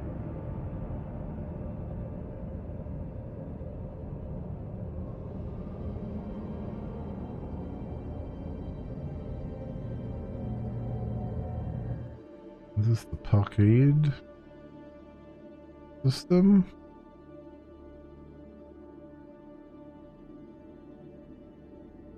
Alright, so just gotta go to like travel to every single planet. Alright. I'll see how that's going.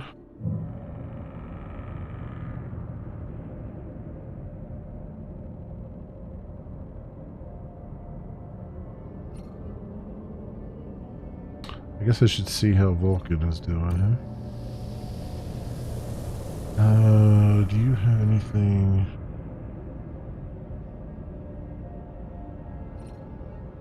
%, ability.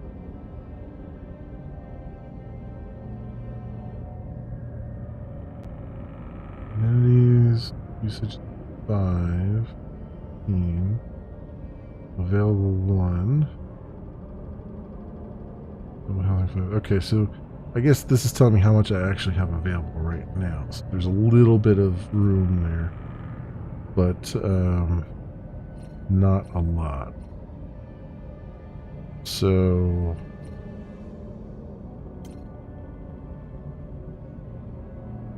I don't have any resources to do anything with. Great. Great. Color Prime, Vulcan, Andoria, Earth. Yeah, because that went up to 50 now available. All right, so now I understand. I mean, I know green is usually good, but I'm like trying to figure out how that relates to what's going on.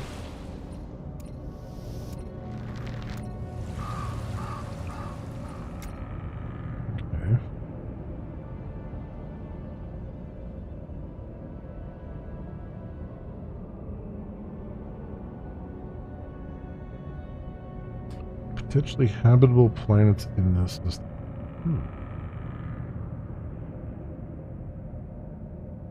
They're formable to Class D, Class N planet, and a Class L. Construction finished on schedule. Okay.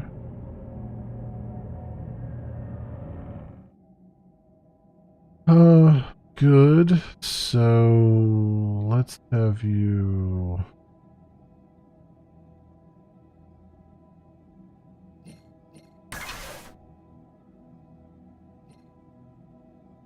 Not enter orbit.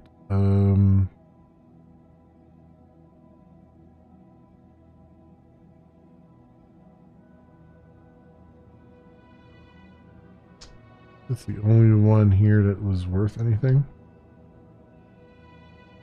Let's go have you move up to 61 Cygni.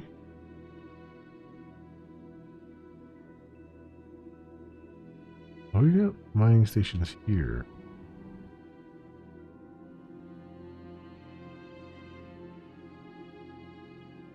Mining station.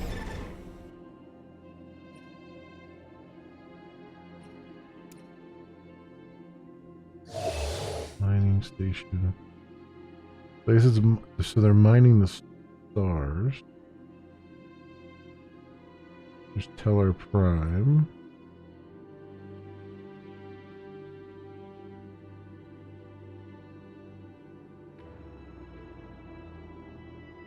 Here we go. So, construction ship. Little mining station there. Getting a lot of use out of the one construction ship here.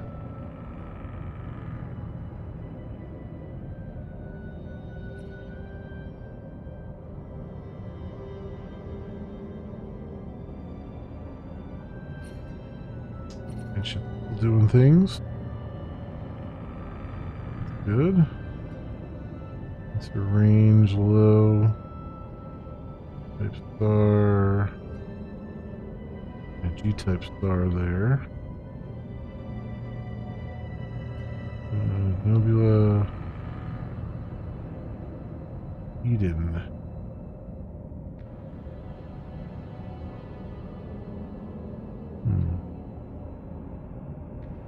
Ryza over here. Regulus. Does that show me how much I'm actually getting right now? No, it's how much I could be getting. I don't have the things in here to be getting them.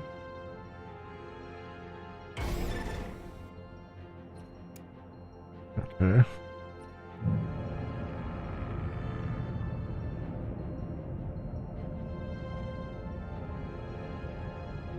Alright, who did we meet here? Another science ship from the Bajoran Republic. Okay.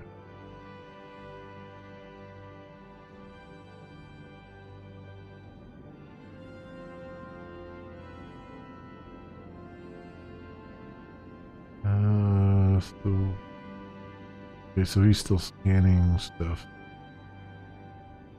What?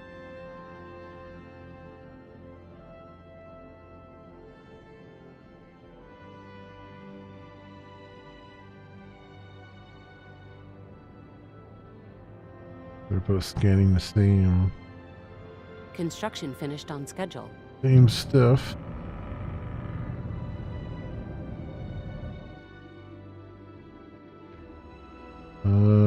Okay, so that was the only one there. So then I want you to over here to Regulus.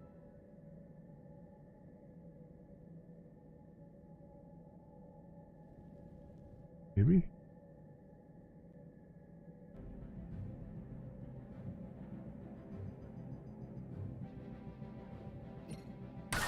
Oh. There we go. Regulus. There we go. Have it selected.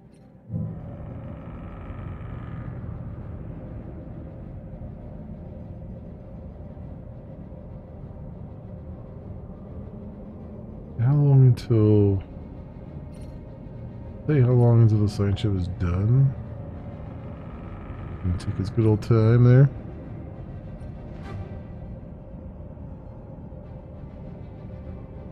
What was the other one? So I have some resources.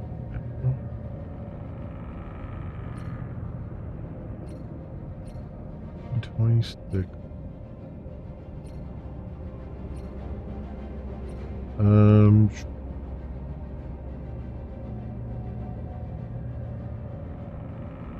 That's a little outpost.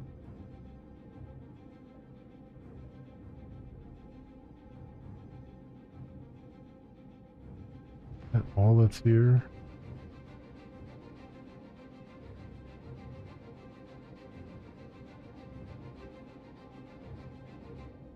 I don't want to waste. I don't want to waste what I'm doing because if that's the only one there, then I don't know if I want to make a base dock there or not.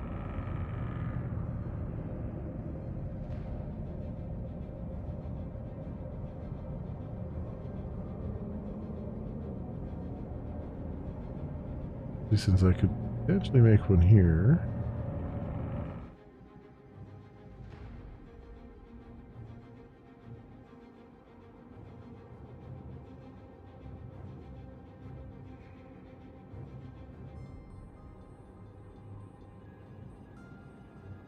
That Roswell has not been surveyed. Still doing their survey here.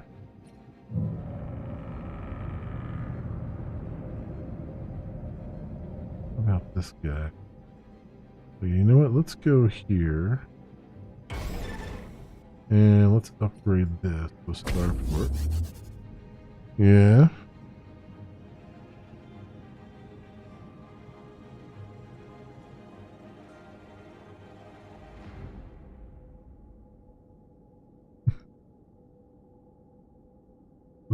Was that the bite of 87? I don't know.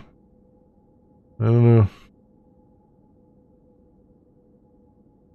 know. Meme. Yeah, I'm not familiar with that.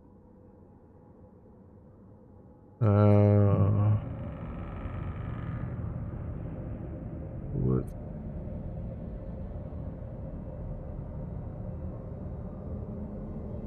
What's happening here?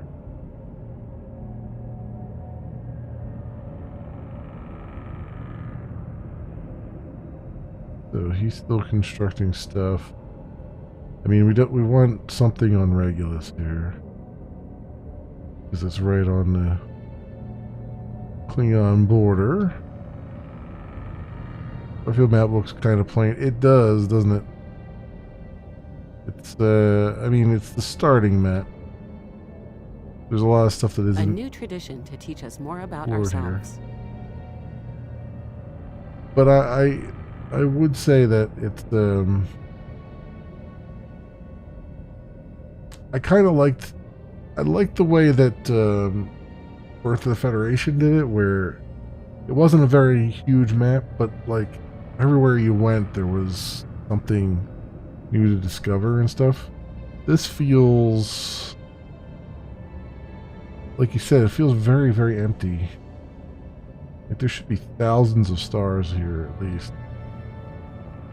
And it's, I don't know. I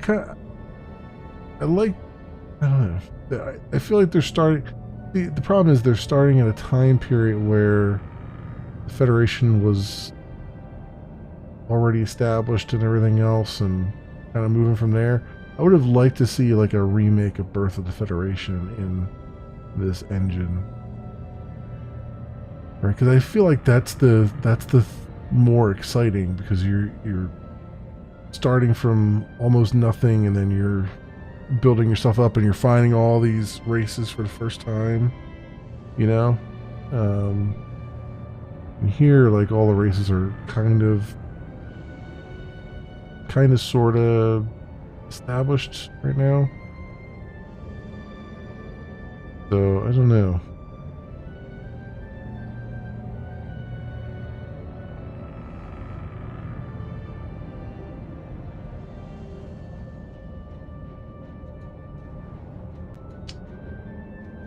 Um.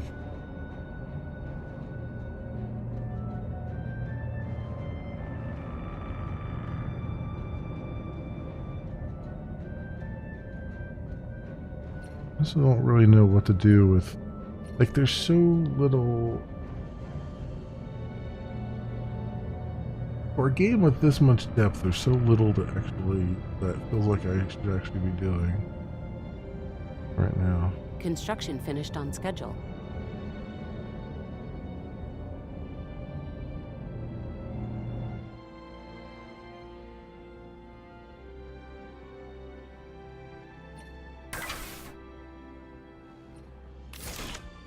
Another mining station there. We have enough unity to adopt new tradition. The tradition screen is where we can view our civilization's tradition trees. A tradition tree must be adopted in order to access its traditions. Adopting individual traditions costs unity, which is produced by buildings and jobs or earned by completing certain events. A significant amount of unity is required to unlock both tradition trees and the traditions they contain, so it is wise to stockpile as much of this valuable resource as possible. Okay.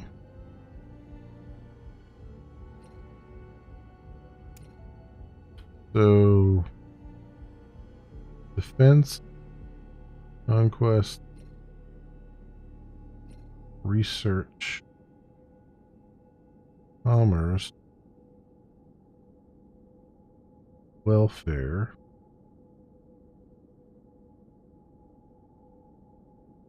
development,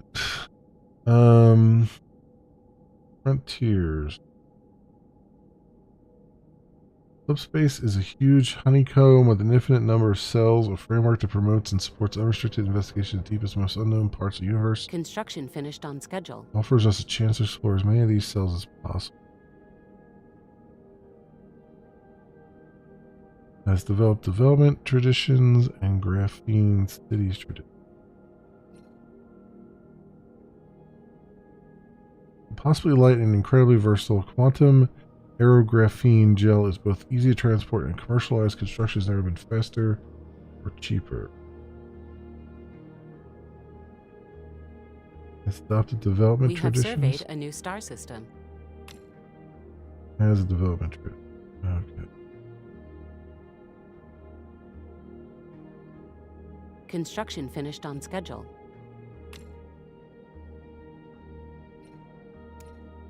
No, development. Tradition accepted. Okay. Sure.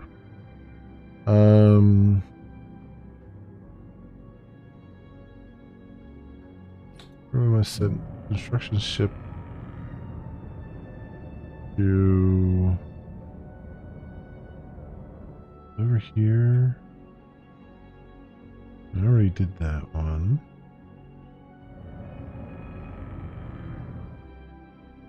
I want to send it here. Build a mining station.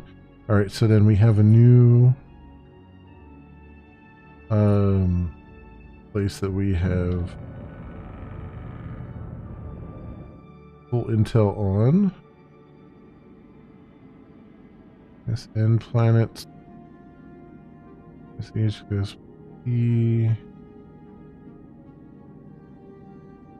SG.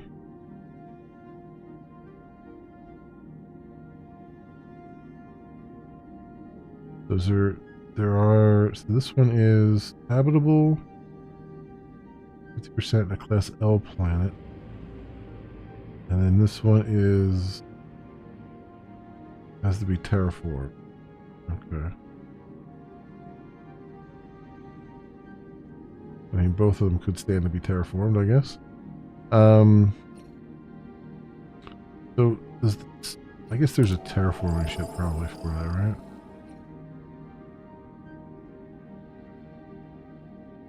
So, Russian ship. Alright, so, Gordian Station. Shipyard. not. Building. Get a guard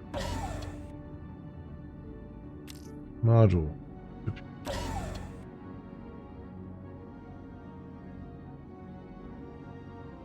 Please and thank you. Those will do their thing. What else? I need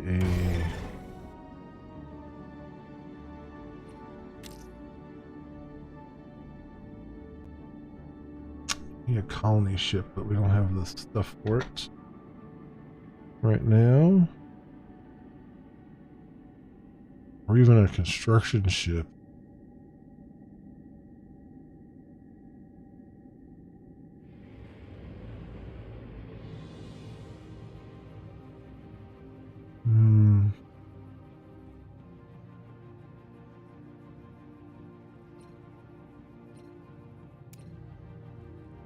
I assume the colony ship is what will establish an outpost.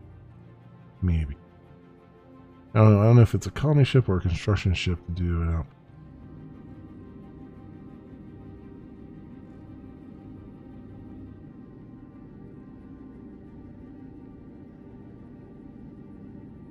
That would be something here.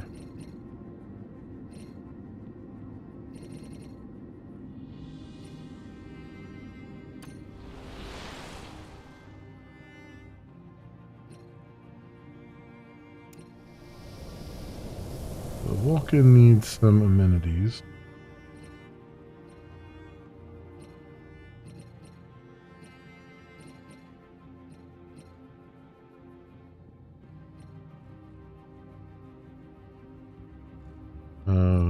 Can I get a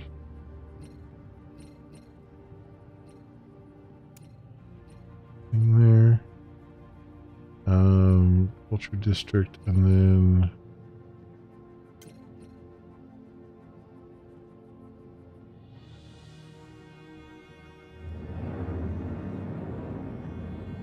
remote monitors are showing a massive subspace disturbance passing through a neutral zone. Disturbance is moving at alarming speeds, indicating a species with warp capability. Typically, a subspace communication of this magnitude have only been observed when orders are sent out to a large fleet of starships. Yet our long-range scanners detect no known interstellar fleets present in the region. Monitor the unusual activity in the neutral zone.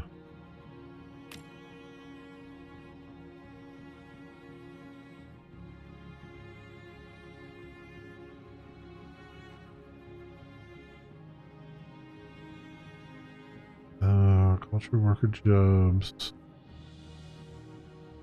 So, unity and trade.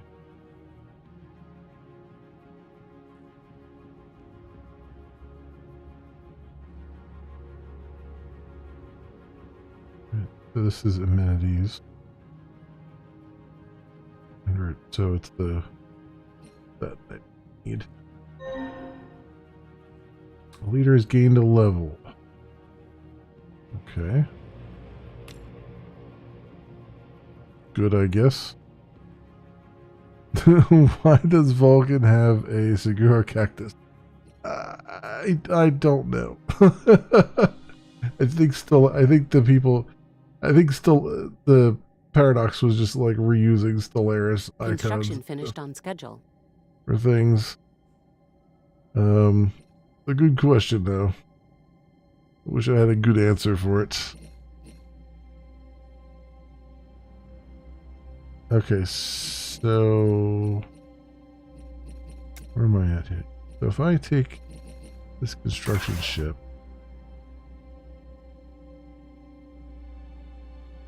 they move here. I'm betting I need the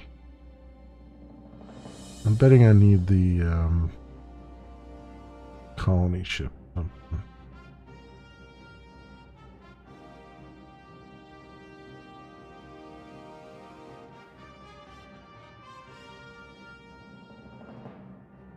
Oh, here we go. Build Starbase output. Nope. Okay, so this is what I need. I'm lacking 10 Fuzzies. Okay. That's good to know. We're getting 2 per.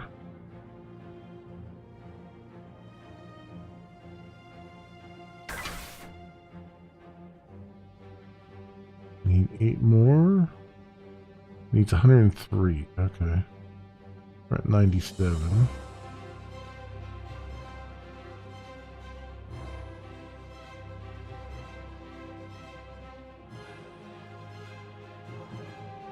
Construction finished on schedule.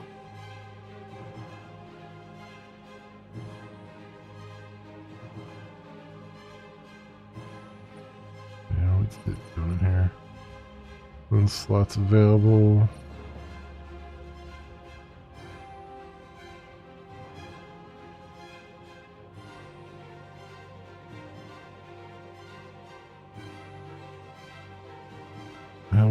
I want to kick off another construction before I do this one. 103. We need 2 more there.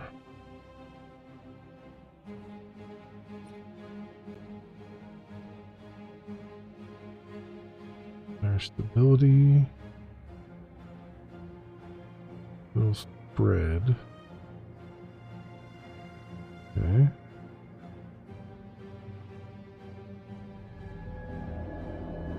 Kittimer report. Our intelligence agents have concluded their investigation of the Kittimer massacre. The colony's planetary defense system was shut down moments before the devastating series of orbital bombardments that ensued. As many of the witnesses were killed, we are lacking in first-hand accounts of the incident. However, our agents managed to locate the logs of the commander in charge of the Kittimer outpost. Notes point towards the involvement of the House of Moog. Our spies have returned and are preparing a report for the Klingon Empire. Give the logs to the Klingons. A new spy is recruited. Their opinion in the United Federation plan changes by 50. Gain 784 research. And the aftershock modifier is removed.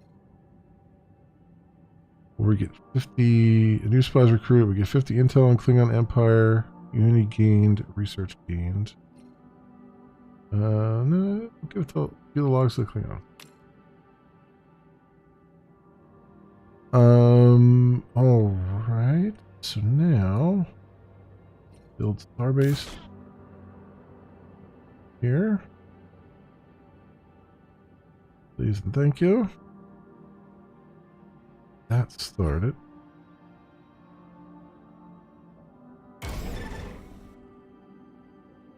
Alright, and then we're back here, and then I want to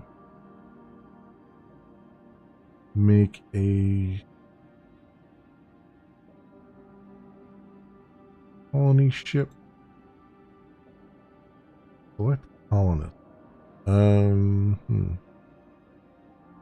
Natural explorers, universal settlers.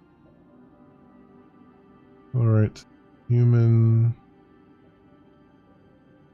housing, growth from immigration, sharp wits, militarist life, environmental resistance. A new tradition to teach us more about ourselves. And we'll take human, I guess, right now. Traditions available. I think marvels. Clear blocker time. Colony start with extra rare planetary features. Let's do graphic. Construction finished on schedule. Tradition accepted. Months. Okay. Well, next one.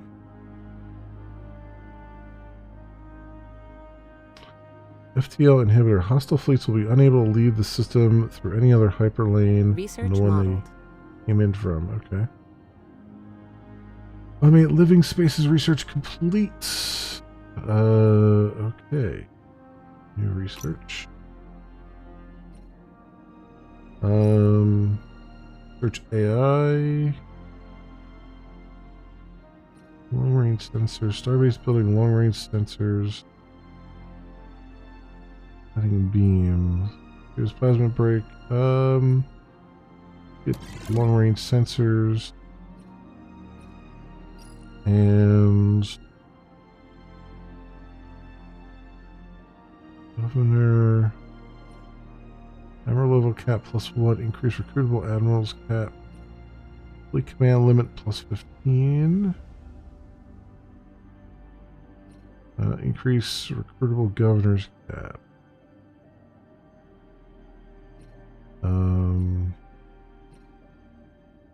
Fleet tactics, I guess. Cool. This other one's almost done too. The Miranda class. Okay, that's doing stuff. We have a spy ship, the USS Alexandria. This is our spy ship, a stealth vessel engineered to navigate through space undetected and asymmetrically defend Federation interests. Its warp range extends through the borders of any civilization we have contacted. These vessels travel covertly through other civilizations' territory for the purposes of espionage, such as gathering intel or conducting off-record operations. Okay. So, where would I send?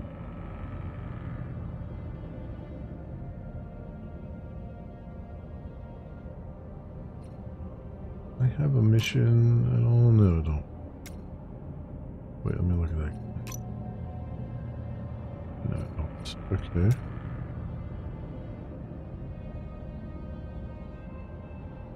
They also covertly plant the cigar cacti in Vulcan? Yeah, probably. Probably. Part of everything else they do. Jordan Republic, occupied state under Cardassian Union.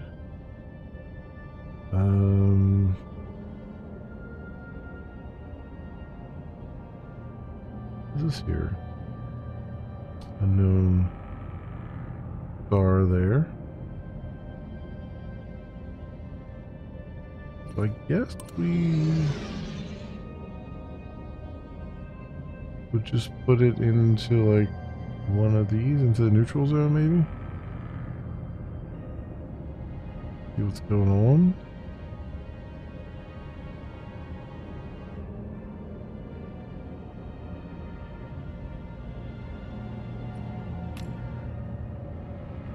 I guess I have no idea really.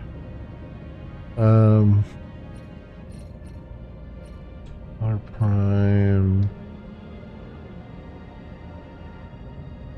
So we got an outpost going there. Was being built here. Research modeled. Abundance of life in our galaxy. We have known we're not alone in the universe since Zephyr Cochrane's experimental warp flight led to our first contact with the Vulcans. In the 3 centuries since, we've discovered many new sentient and non-sentient alien species. Yet only since our recent string of enlightening discoveries have we been able to fully realize the breadth of that abundance and conclude that our galaxy is not merely hospitable to life, but a cradle for it. Life is the greatest treasure. Research gains 1706. We'll continue to search for new life. Energy credits gain 500. I'll take the research. What a weird choice that was. I mean, I got no end of energy credits, so I don't know why it would do that when the research can be used right away.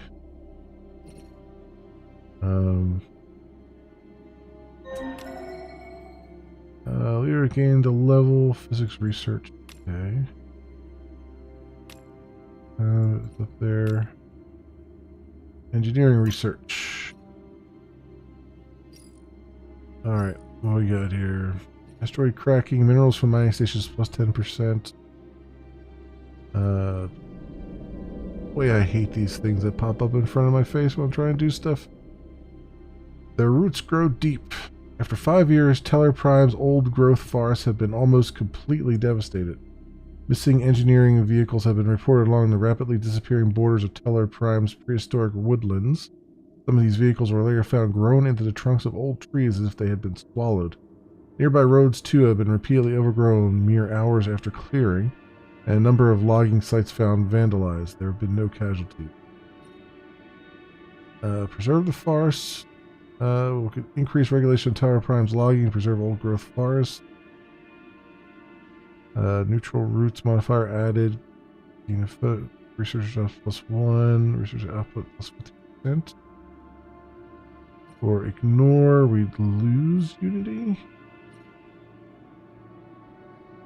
Facility goes down. Well, I guess we're not going to ignore it then. We'll use our 300 credits to something about it.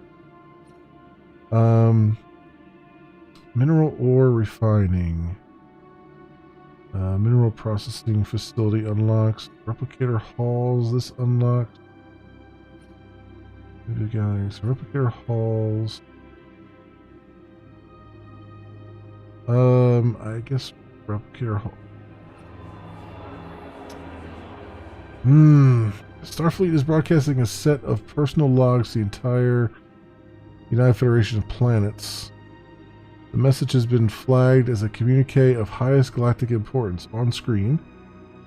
Stardate 28920.15. As we embark on another faraway mission to the Gamma Quadrant, I yearn for my dearest Titus. Not a day goes by that I do not think of. Starfleet has cut the transmission. No. Pretend that never happened. Research gained 1700. What the fuck? Okay. Somebody's transmitting their love letters over subspace? Like, what the hell's going on there?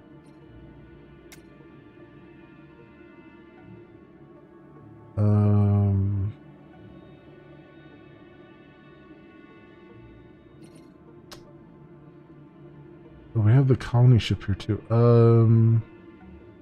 Does the colony ship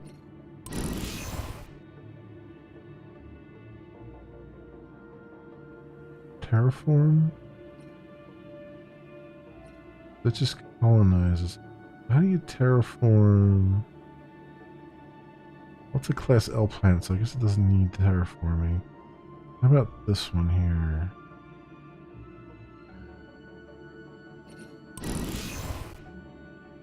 Incoming transmission. Enter orbit. Okay.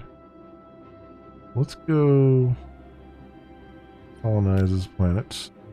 Low habitability. Colonization is still possible, but we'll increase up. No. Colony ship here. Well, let's actually, you know what? Just enter orbit of it. Remember it. And then I guess we need a migration treaty proposal. We will do our best to understand you.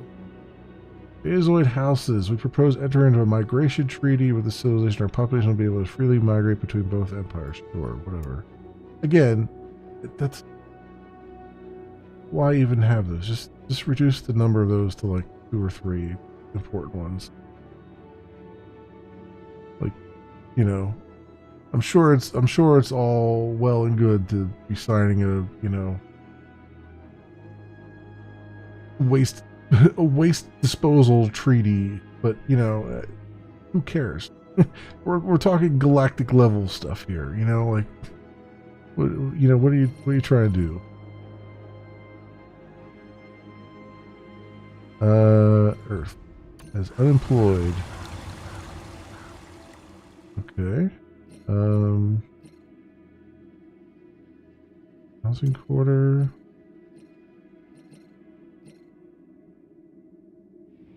Building is not repair building. Operational upgrades to Federation residences. Okay, well we don't have that right now. We do have someone unemployed though.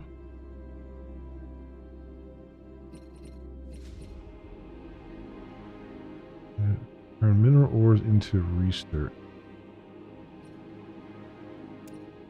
We'll build a culture district just for you.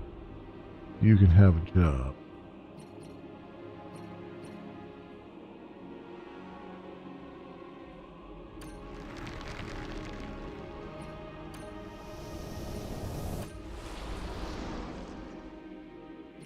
And what else is good there? RQ.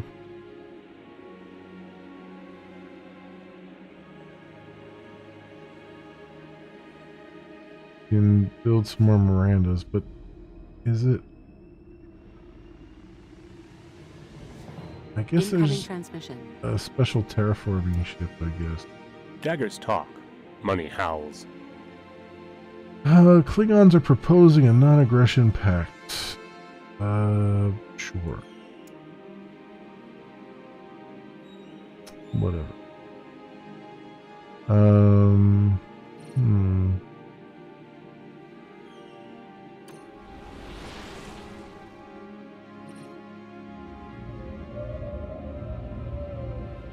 Diversity of life. The forest of evolution is rich with trees. Our recent studies of newly discovered life forms in our local region of space have led us to reform our previous theories about the incredible diversity of life in the universe. Simply put, there is no problem evolution cannot solve, even when lacking many components once thought to be prerequisites for life to thrive. From just a small percentage of our galaxy we have explored, it is clear that life will find a means to rise whenever possible, often in the most adverse conditions. Diversity is our strength. We gain 500 energy credits. Perplexing. The work of many great minds will be needed to understand these discoveries. We get 10 Whoozy what's. Well, I'm not hurting for energy credits, so let's get the 10 Whoozy what's. 10 mental energies, or whatever they're called. Influence. Great. Awesome. Was the least Klingon sounding voice ever. Yeah, I know. they got the most bored people they could find, and just like, hey, you want to be a Klingon? Yeah, sure. What's a Klingon? And they just did that. I mean, even the Romulan guy, when he came on, he was like, Jolan True was like, you sound the least Romulan of anything. You know?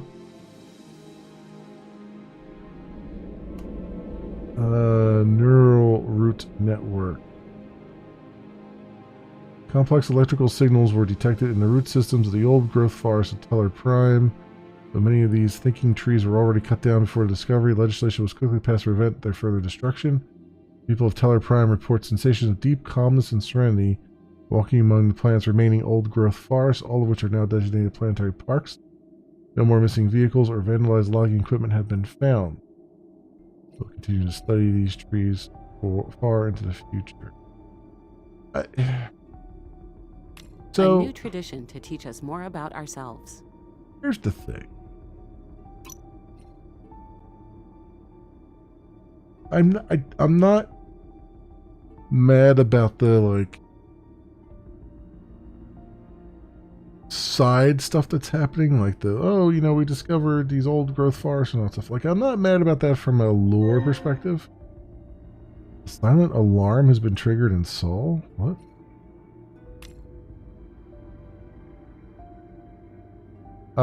Let's pause for a second. I don't hate that. I just feel like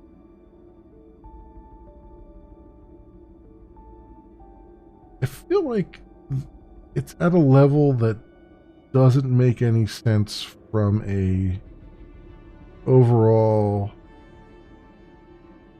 Empire level, right? Like in I'm a space elf. I think they're called Romulans or something. Yeah, exactly. And I'm going to keep comparing this to Birth of the Federation because I think Birth of the Federation had a lot of good stuff. It had some terrible stuff, like the combat wasn't great, but it had some really good stuff. And one of the things it did was it kept everything at a Empire level, right? So when you would get these events would be something like, a fleet was destroyed by an anomaly, or there was an uprising on this planet, right? Like things that kind of affect your Empire, per se. A lot of this stuff that's popping up, though it's really cool lore-wise, it feels like it's a real stretch to be affecting the Empire. Sure, that's like affecting Tellar, which is a linchpin of the Federation, but it's a freaking forest, right? It's like, we're really, really stretching it a bit. And I feel like they're just kind of stretching things a little bit here, to where every time I see one of those things pop up, I'm like, why the F do I care? Like I care about the Khitomer Accords and stuff like that, the Khitomer Massacre and stuff like that, sure. Those are empire spanning things, those are political things. But like that other pop-up was like, we've discovered the vastness of space has all of this life teeming within it, and pick one of these random things and you'll get whichever one you want more of. You know, it's like, okay, sure. I feel like this was a pre-made game and Star Trek IP got slapped on at last. It is. It exactly is. This is Stellaris, right? So Paragon made Stellaris, and they basically took their Stellaris engine. In fact, it's so Stellaris that whenever I launch the game, right, it doesn't launch as Star Trek Infinite, it launches as Stellaris. It says Stellaris is running, not Star Trek Infinite is running. Like, it's literally running Stellaris with a Star Trek skin on it.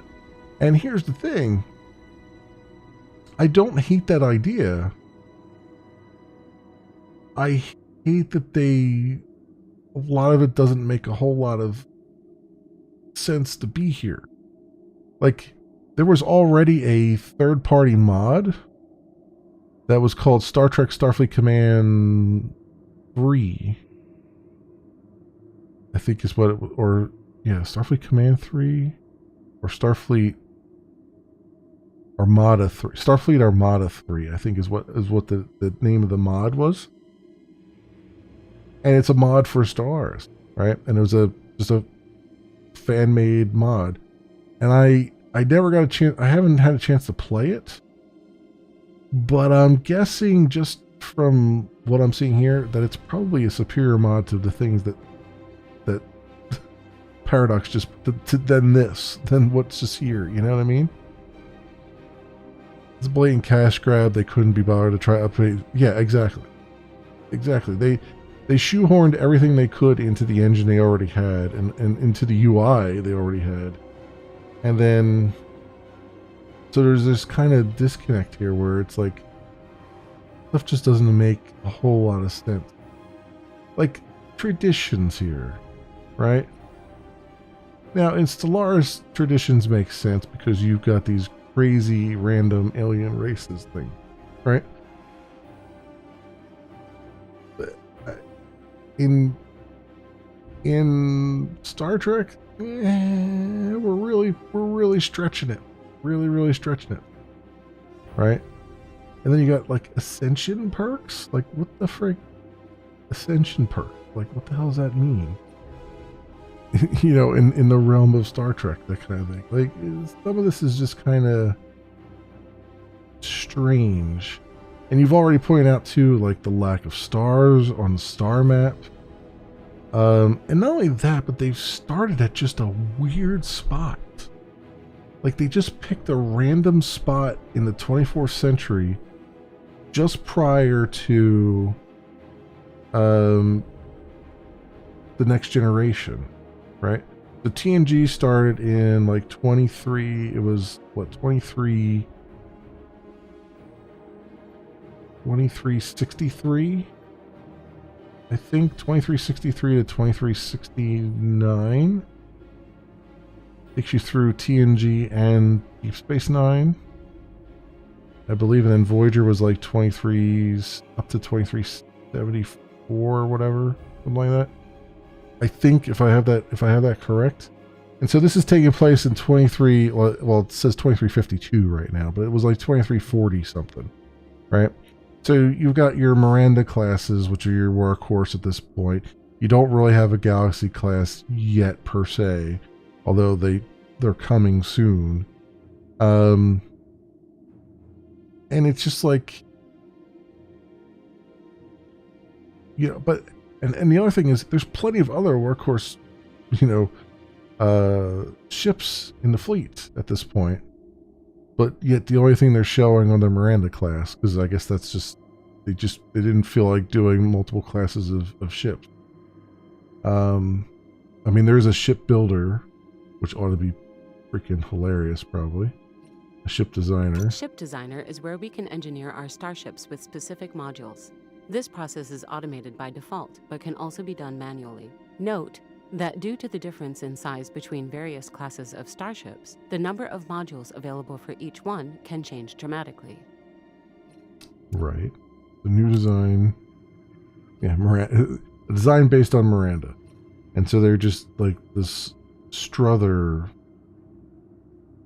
design, which I don't even know if that's even, there's any canon that talks about the refits and stuff like that. Like, who knows? The Miranda refit.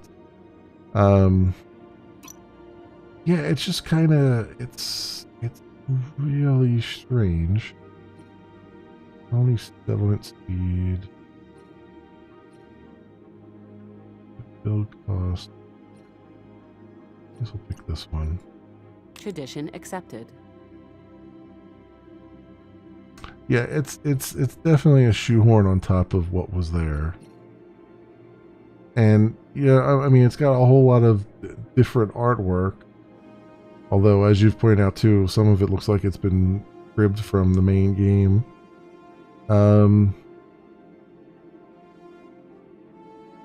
But I don't. I guess I'm failing to see what I paid for. I get. Because this wasn't full price, if I'm not mistaken.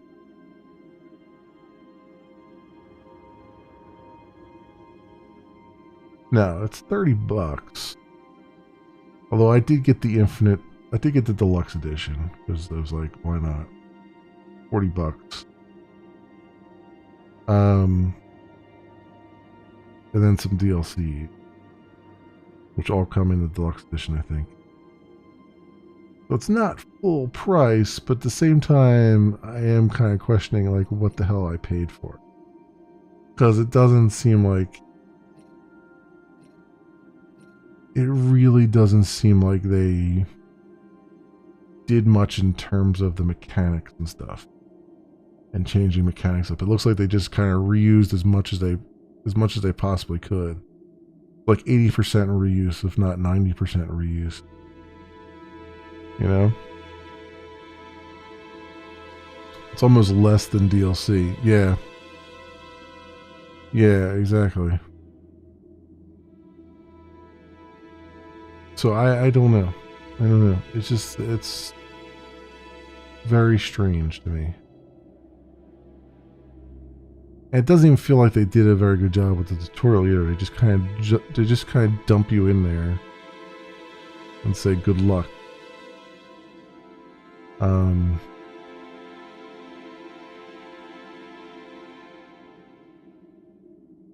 Yeah, it's I don't know. I mean, having said all that, it's Star Trek skin for a source game, one step above a mod. Yeah, essentially. I mean, like I said, there's already a fantastic Star Trek mod for Stellaris, which I should play at some point. I had it on my list of things to do, but I just haven't gotten around to it. Because one of the things that has kept me from playing the base vanilla Stellaris game is that it's like Civilization in that it just kind of tosses you in the deep end And it takes so much effort to try to figure out what the hell you're looking at and what the hell you're doing and where you're going and what's happening, right? And so I just never felt the need to do it with the regular Stellaris. But now you throw a Star Trek skin on top of it, and I'm more likely to do it because I like Star Trek so much. And really, it's my love of Star Trek that's kept me going here. But I mean, like, I've barely talked to the Klingons and they're already ready to jump in bed with us. The Romulans, like, were immediately like, yeah, we just want a non-aggression with you. You know, the Betazoids are, like, completely on board almost. I mean, they just keep sending me more and more packs. Like I don't know how many more packs I got to sign before they're like, basically, you know, we're making babies. You know, like I don't know when that happens, but it seems like it's pretty close by. You know, like it's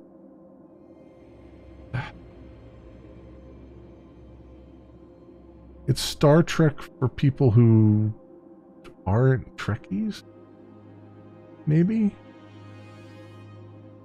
I guess is the best way I can put this. It's like it doesn't really. Yeah, I like to think that nostalgia is fueling a lot of what I'm liking about the game, but in reality, it's not even really triggering my nostalgia. I mean, the Khitomer Massacre stuff, sure. I mean, if you've watched any TNG, you know that's Worf's backstory. So there's no surprises there, but it's like, that's as far as like fan deep cut, that's not even barely scratching the surface, right? Like it's not even really. I mean, it's like, you know, it's almost a Jeopardy question, right? It's like, it's so well known how Worf came about that it's like a Jeopardy question almost. And it's like, you know, it's not really a nostalgic fan thing either. It's like known outside of the fandom. So it's like, I'm not even really getting a whole lot of nostalgia out of it even. Right? And that's what's, or a lot of fan juice out of it or anything like that. That's just kind of weird. I don't know. It's like Star Trek for people who've never watched Star Trek. And that's fine and well. I mean, if it brings more people into liking Star Trek, that's great, but I don't see how. There's just not a lot here. And like I said, they start you out at such a weird spot where all this territory is already owned by the Federation, and I'm like, you know, I would rather they remade. I mean, let's be completely honest. I would rather they remade Birth of the Federation, because I think that's a fantastic game that deserves a modern facelift. Because the only real, I mean, there's stuff wrong with that game, certainly, under the covers, and it has a tendency to crash a lot when you get into combat and stuff. The combat is not very good at all. It's more flash in the pan than anything else, but like, if you were to take that and make it a more modern remake of that would be fantastic. Like, I mean, I think that's really, if I'm to be honest, I think that's what most people would want. Because that was completely geared towards, you know, Star Trek. It was not bolted on top of something else that was trying to do something else.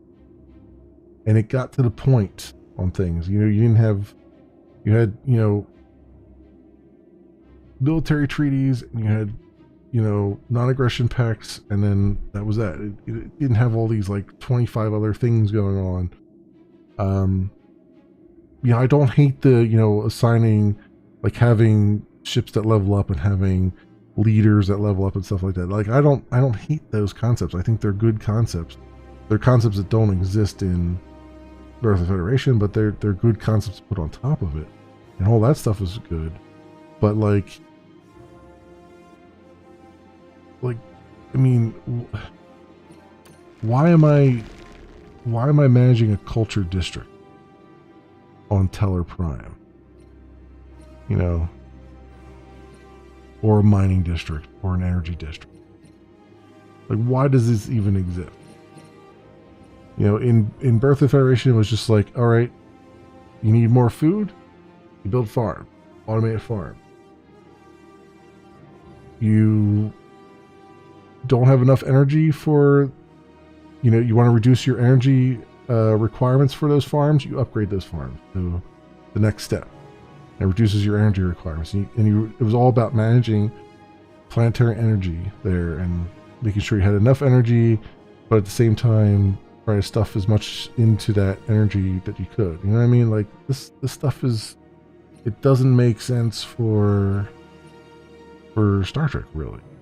You know what I mean? It's what makes more sense is if this was all buildings that you would just manage. You had just a budget, a planetary budget of, you know, energy you had to stay underneath. Yeah, that kind of thing. You know, technicians produce energy here. You know what I mean? Like, everything's based on energy credits, which is fine. I mean, that's a concept that they've pulled across from many different games in Star Trek, right? Because since it's post scarcity, there's no money exchanging, but they use the concept of energy credits to be money, right? So you have a resource that is limited that prevents you from just being able to build the biggest and best things right away. You know, so that's fine. And no problems with that. That's nothing new there. What is a colony designation? What would you even...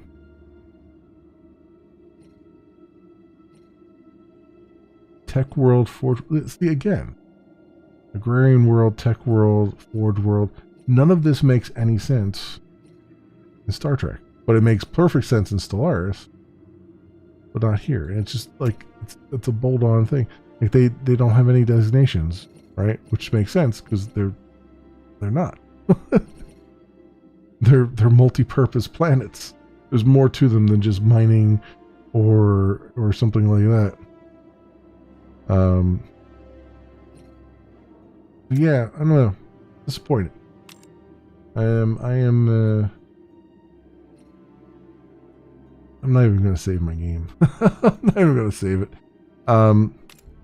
Yeah, I'm just disappointed. I think they had an opportunity to really do something special here, and you know, really make something that was tailored specifically to the Star Trek universe rather than just bolting it on top of something already existing.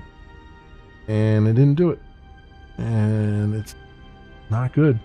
It deserves its mixed rating that it has on Steam.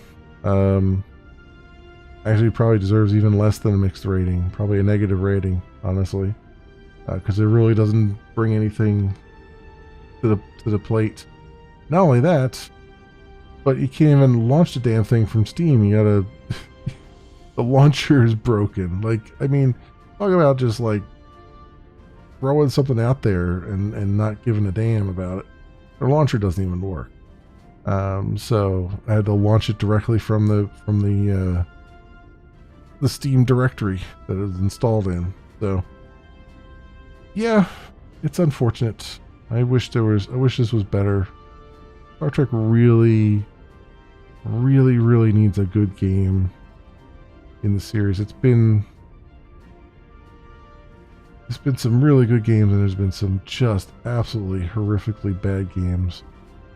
And I wouldn't call this a horrifically bad game. I mean, given that Star Trek New Worlds exists, I don't think anything gets much worse than New Worlds does. But it's certainly not. It's a low effort cash grab, unfortunately, is what it comes down to. And that's a shame, because it would have been nice to have something. I think the Star Trek community has been underserved for far so long by the games that are out there. You know, there's some good ones. They all have some kind of terrible downsides to them, you know, that you kind of have to deal with. You know, even Star Trek Online, as good as that game is, it's got ground combat, which is just terrible. It's got MMO stuff built into it that's not great anymore. It's not cutting edge anymore. You know, we're dealing with what we got, unfortunately, and we're not getting very much from anybody when it comes to this. So that's unfortunate. And Star Trek Resolute was a really good story-based game. I mean, there was a lot of effort put into there. There was some jank, but you know, there was a lot of effort put into the story. It made sense. It was very good. It, you know, that was a really good one. You know, there was effort put in there. This one feels like, you know, let's just skin an old dog. You know, it's let's throw another coat of veneer on this you know, old you know, desk and call it a day. I think the problem is that Star Trek doesn't lend itself as well to gaming as, say, Star Wars or other sci-fi properties. Sure, there's an element of that. I mean, but I think everyone who plays a Star Trek game, every Star Trek fan understands that there has to be a trade-off, right? And I think that's fine. Because, you know, there has to be some kind of fun. Like, even in Star Trek Online, the amount of space combat that's there is crazy. You would never see that much in any Star Trek franchise. But yet, it's just a conceit because it is so much fun, you know? They managed to make the starship combat really fun in that game. So I think fans are willing to, you know, set aside some of that and get something really good out of the deal. That said, any kind of IP, you know, any kind of game that would bring into account like away missions that make sense, you know, diplomacy, things like that, you know, would definitely get an instant up. I mean, you have Star Trek, so you got the old school Star Trek point and clicks, which are the original series point and clicks. So you got the 25th anniversary, and you've got Judgment Rights, which you play through them and they feel exactly like they could have been episodes right out of the original series. The only problem is they're point and click. So there's a lot of kind of, you know, you gotta kind of like point and clicks. And I used to, but not so much anymore because there's a lot of pixel hunting and stuff that you have to do there, and a little bit of moon logic here and there. Then you've got Star Trek The Next Generation, Final Unity, which again feels like it could have been a bunch of episodes from Star Trek The Next Generation, but again, it's point and click, right? Like, they've managed to do it in the point and click area, but they haven't managed to do it in other genres, and that's where it kind of gets dicey. Now you got Star Trek Starfleet Command, 1, 2, and 3, which are all based on the Starfleet Battles board game or pen and paper game, And those worked out fairly well, but they were combat focused. But there was not a whole lot holding them together. There was not really a story there. It was just kind of a whole bunch of missions you just did, and then that was that. It was kind of like multiplayer except single player. And then of course, in like 3 you had full multiplayer, so but the other ones were single player.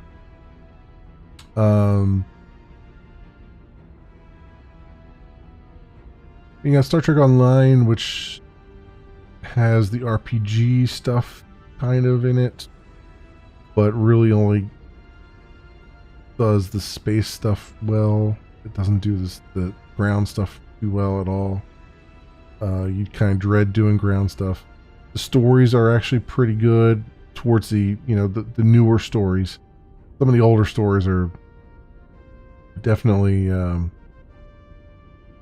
not that great, but you get to some of the newer storylines, recent storylines, and they actually get pretty good, the writing and stuff. But that's a lot of hit and miss there too.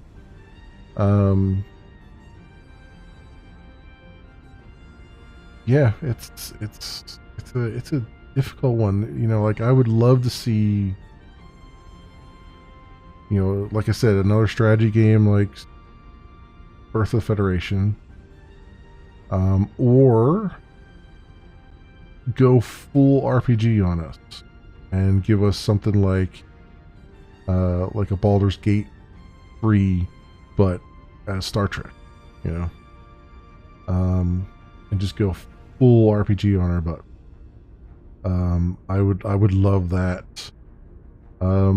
Even if you could even go halfway, because Star Trek Away Team was a lot of fun, and that was a tactical combat game basically, where you would beam down and to various things and try to sneak around and just keep your team together and keep them alive and all that. So even that worked. And I guess, from an FPS perspective, people do like Elite Force and Elite Force 2, Star Trek Voyager, Elite Force and Elite Force 2. And even to an extent, Deep Space Nine The Fallen, which I think was done in the Quake 3 engine, if I'm not mistaken. Whereas I think the Voyager ones were done in Unreal Engine 2, I believe, or something like that. And those were pretty good for FPSs, but I think if they really want to knock one out of the park, I think they're going to have to go like full, like pull a Larian Studios and go full RPG and take 5 years or 6 years and just kind of really refine it down. You could even put a D20 system in there even, and that would still work, if you wanted to do that. But or even just go the action RPG route, do like a Star Trek Diablo. Even that might work. It just really depends on. It gives you a platform to tell a story, and that's what you really need. That's what we really need for Star Trek. Is Star Trek needs to have a good, decent story, either a good, decent story or just gameplay that's so much fun it doesn't matter. Starship combat that's so much fun it doesn't matter. That kind of thing. So that's really what it comes down to. To an extent, Star Wars needs good stories too. There's a lot of there's a lot of games in the Star Wars universe that need it, that have just combat and that's it. But some of the more standout ones have had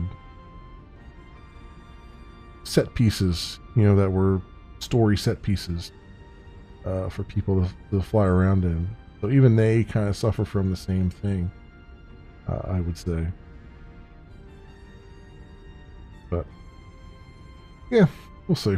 Anyway, I think I look at Star Trek Infinite. I don't know if I'll be back to it or not. It might be something I pop into from time to time if I'm feeling like it. But I think really what's going to happen is it's going to be going to go into the back burner, and maybe I'll pull it forward again at some point.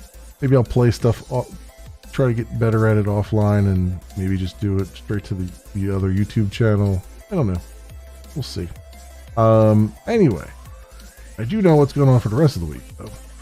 The rest of the week is going to be tomorrow night and Thursday night are going to be some Assassin's Creed Mirage.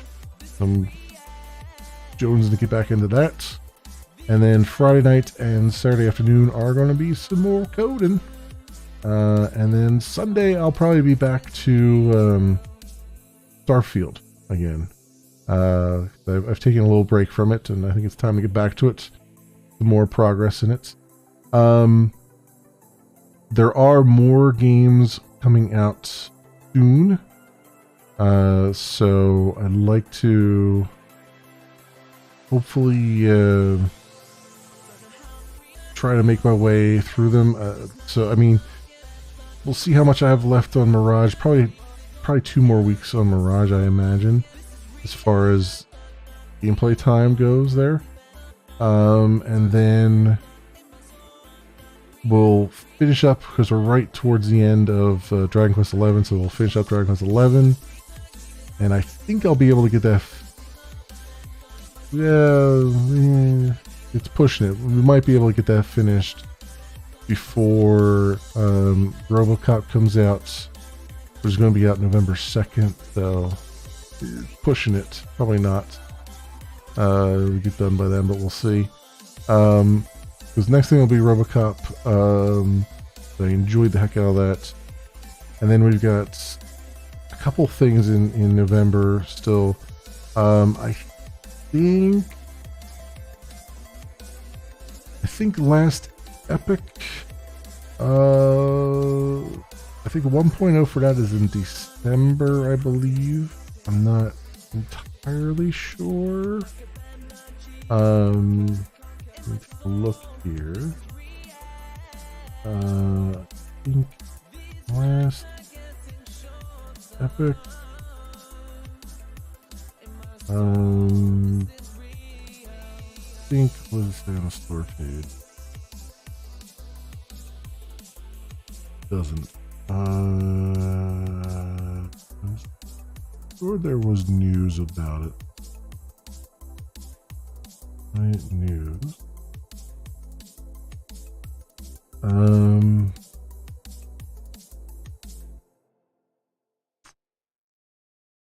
I don't know. I thought they said that, I mean, they're at 0.9. And I thought they said they were going to do 1.0 in December. But maybe they didn't give an actual date yet.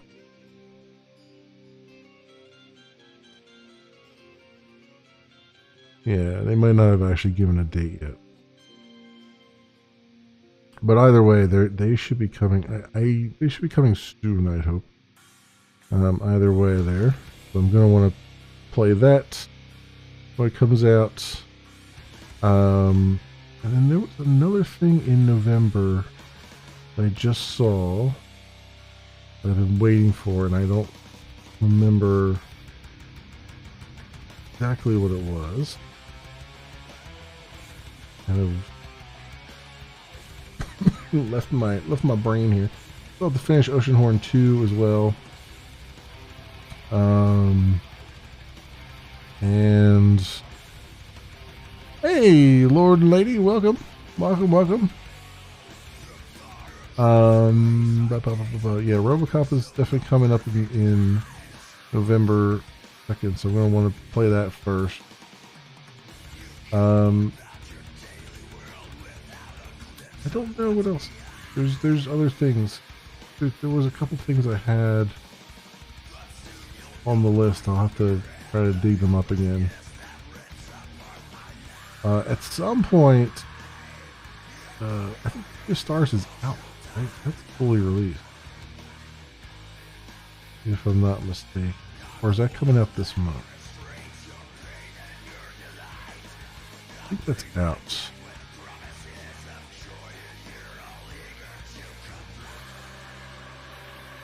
Yeah, Steve Stars has been out for a while now, hasn't it?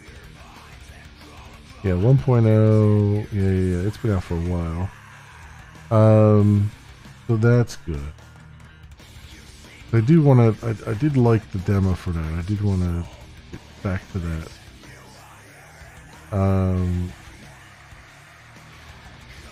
Yeah, there's just so much stuff. Oh, My Time at Sandrock is coming out in November. Which is gonna be a thing because that's another one that I've been waiting for. So I'll have to try to like shoehorn that in somewhere there too.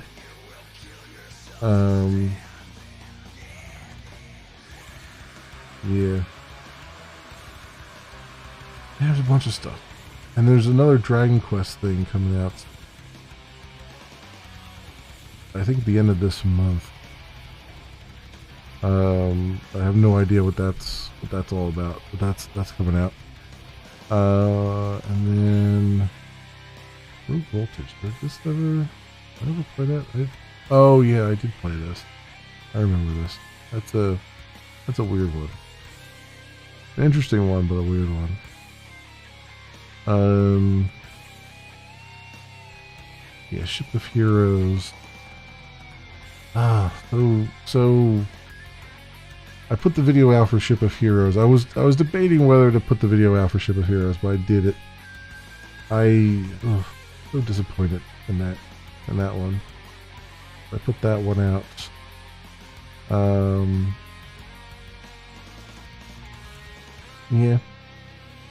Yeah, I think that's where we're at right now. So I'll have to see. There's still so many games. I've missed so many games too that I wanted to get back to. I think when it comes to like the Diablo likes, I wanted to or Diablo likes the actual Diablos. I haven't had a chance to play Diablo 4 yet, so I was thinking of eventually when I get to it, play Diablo 4 and then play Diablo 3. I've heard that that's really, really good. It's gotten really, really good. And then I'm gonna kind of see if I want to do 2 and 1. I don't know if they'll hold up for me. But I did want to at least do 4 and 3. Because they're the more modern ones. Sandrock is out now? Oh, is it? Did it come out this week?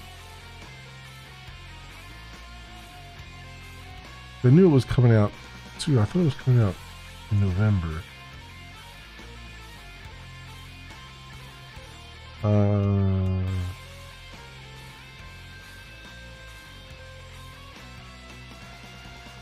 Well, it's early access right now. Right, but it's 1.0 is in November, I think. Right?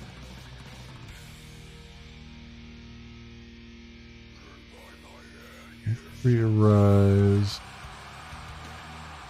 Money Back 3.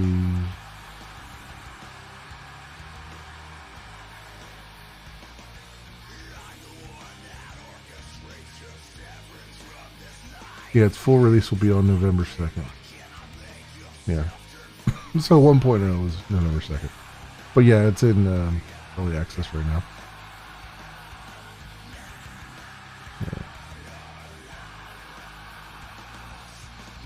Yeah, so that's another one. And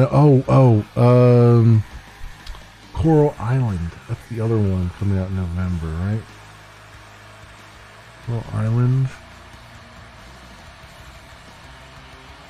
Yeah, when's this coming out? November 14th. I hope you guys are ready for a lot of a lot of farming sims and building sims, because man, we're gonna get them all at one time here.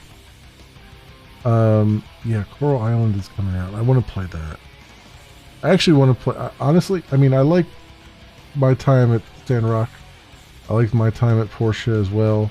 And what I don't like about my time at Portia is I never finished it, and I want to go back and finish that game at some point.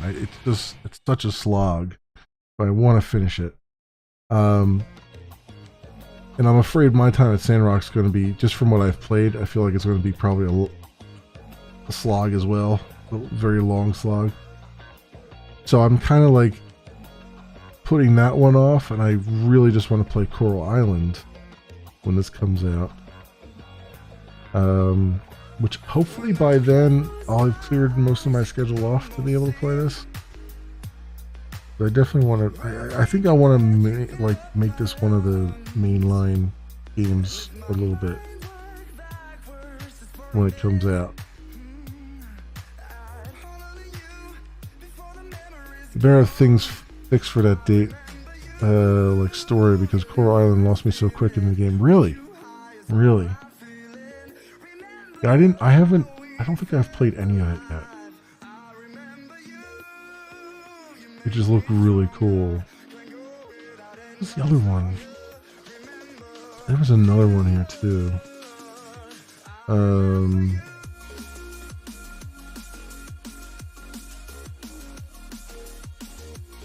There's a couple things like Coral Island.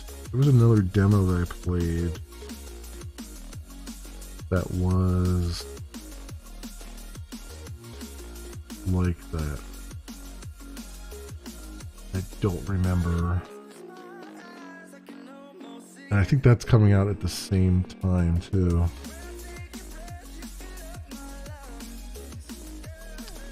Lack of anything really hurt the early access, like quests you can't do and they just sit there for months on end.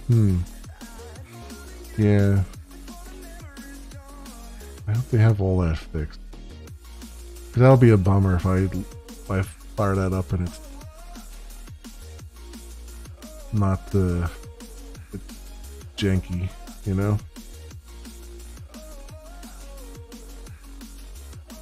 Spaceborne 2 is still coming along. This is nice. Early access 3.0. Yeah, he's still doing a whole lot with Spaceborne 2. That is shockingly. I mean, Spaceborne 1 was shockingly fun. This one's even more so. So that's good. What other one? There was another one. The Last Epoch. Okay. I don't think it was Crafty Survivors. Back Adventures. Heroes Rest. That's the RPG Town Simulator, right? Oh god, Astrox Imperium. This is another solo developer, and he's been working on this thing. Like, you talk about developers releasing constantly on a regular schedule. This guy has been releasing like every single week. He's up to release 143. He releases like a new build so often. I mean, it says February and then April. I think maybe it's once per month or something that he does. But like, so much stuff in this. And this is if you're wondering what this is essentially it's single player EVE Online. And you might think that's not something you really want, but it's like so much nicer than multiplayer EVE Online, in my opinion. I mean, I like sci-fi stuff, but this is right up my alley. Complete with spreadsheets? Yes. But here's the thing: the spreadsheets are all single player, and there's no microtransactions or DLC or anything like that. You just spreadsheets are all in game, and you just deal with them, right? With the resources you can get in game. So don't mind them so much there.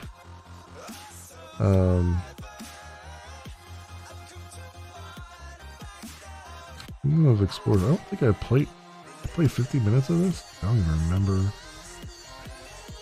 I have no memory of this. Dwarves Hidden Island. No idea. This is my problem. One of these days, I'm going to just do a just chatting stream where I just go through my entire Steam library, because there's stuff here that I own that I have not touched in ages, or I played like 2 minutes of it and then, you know, intended to come back to it to do a video and then never got back to it again. You know, Formula Top. Like I have so many of these games. They're like the 2D racing games, because I've been jonesing for a good 2D racing game, and I've been going through all these trying to find one. This one I haven't even played. I have it installed. I haven't even played it. I installed it back in April. Like this is my life here. This is ridiculous. Oh yeah, then we got Islands of the Caliph, which is out, which I enjoyed the demo of, and I should buy the full thing of. Sea of Stars, I enjoyed the demo of. That's out. I want to do that. Then, just for the hell of it, I was looking at some of the old gold box D&D stuff. So, Spelljammer, which I didn't even know they had spaceships in Dungeons and Dragons. So what the frig, right? And then Dark Sun series, you know, like all this crap. Merchant of the Skies. I played the demo of Merchant of the Skies. I think. I don't remember. But this is another one I need to look at. So many things here. Like I could have like a 7-hour stream of me just like every 30 minutes switching to another game. Like every 30 minutes I switch to another game that I haven't played in my library here, and I'd still have tons of things in the library. V Rising. I haven't been back to that since all the updates it's had. I mean, a lot of these things are things that are early access that I've played a little bit of and I just haven't gotten back to. Angels Fall First. This game would be super great multiplayer game, except nobody knows it even exists. So they can never get like a decent player base. And yet they're still marching on, man. This is sci-fi, but it's like both planet-based and spaceship-based. So it's like you go between both, I think, if I remember correctly.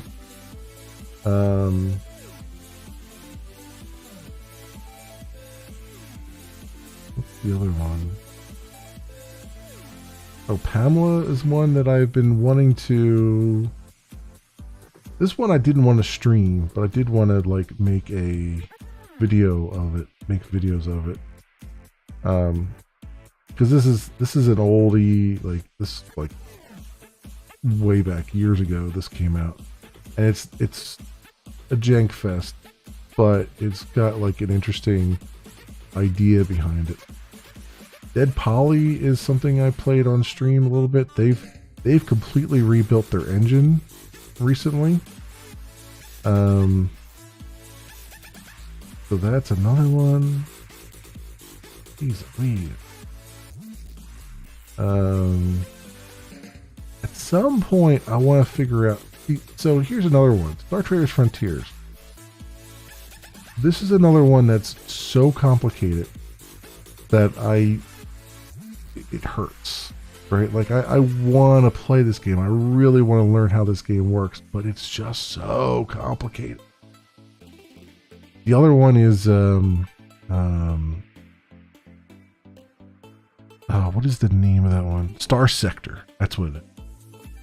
Star Sector's another one that I've been meaning to play for so long, but it's so complicated. I feel so complicated. I just can't like wrap my brain around it. Garden Story. This is not a bad one. This is another farming, cutesy farming thing.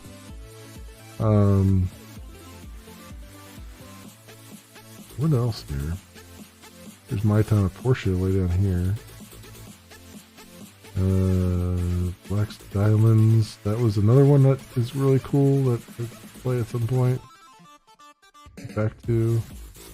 I never finished my playthrough of Arcania. So I probably have to start that over again because I don't remember where it was at with it. Rocks Operative 2 is still. Did this go 1.0? It did. Interesting.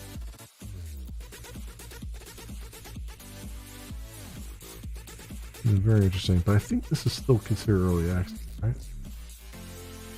No, it's fully released. Okay. Interesting. Yeah, this is pretty cool. The Drox Operative, it's the 2D top-down sci-fi shooter thing. But what's cool about it, and this is true for both Drox Operative 1 and Drox Operative 2, is that you're basically flying around and you're just doing whatever you want to do. It's a sandbox.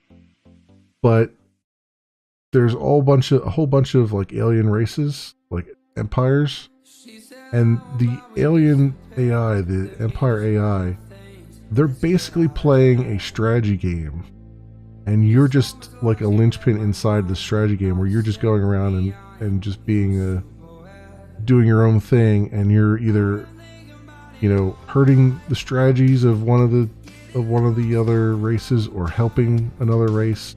You know, you're like the wild card. It's like the AI is playing a strategy game against all the other AIs in the game, like an empire building strategy game, and then you're just kind of the wild card going in there, just like doing your own thing. It's pretty cool. It's a really cool idea. This is another, I think, single developer thing too.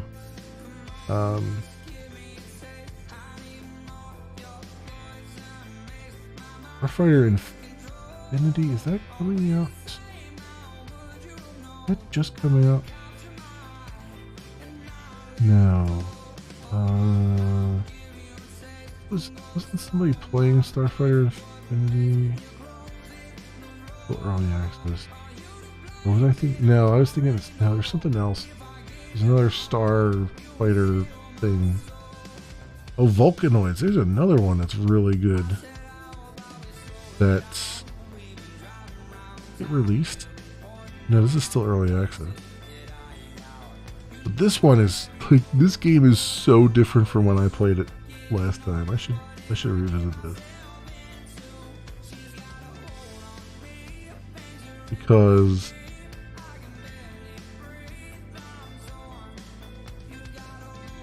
yeah.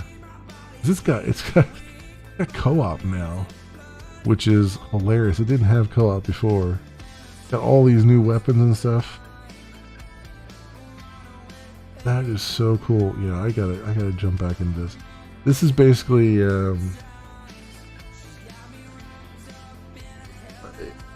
it's, I mean, they call it an open world survival shooter, and yeah, it kind of is. But it's also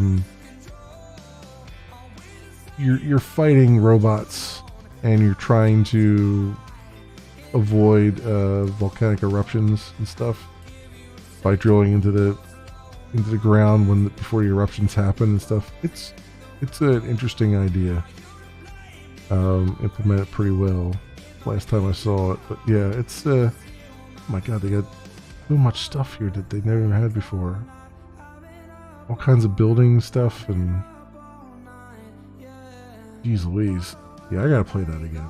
I gotta put that on the short list.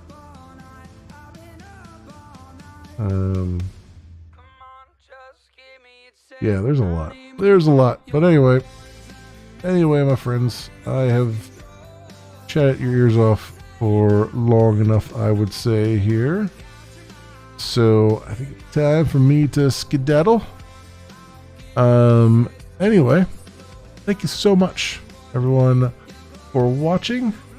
For those on Live Space, let's see if I can find you a place to go hang your hats. Let's see what we got here. Who is live right now? Anyone in my feed? Oh, wait, they remove them from the feed? Or they just don't, oh, they just don't show up now if they're not live. Oh, interesting. Okay. Let's see who's under gaming.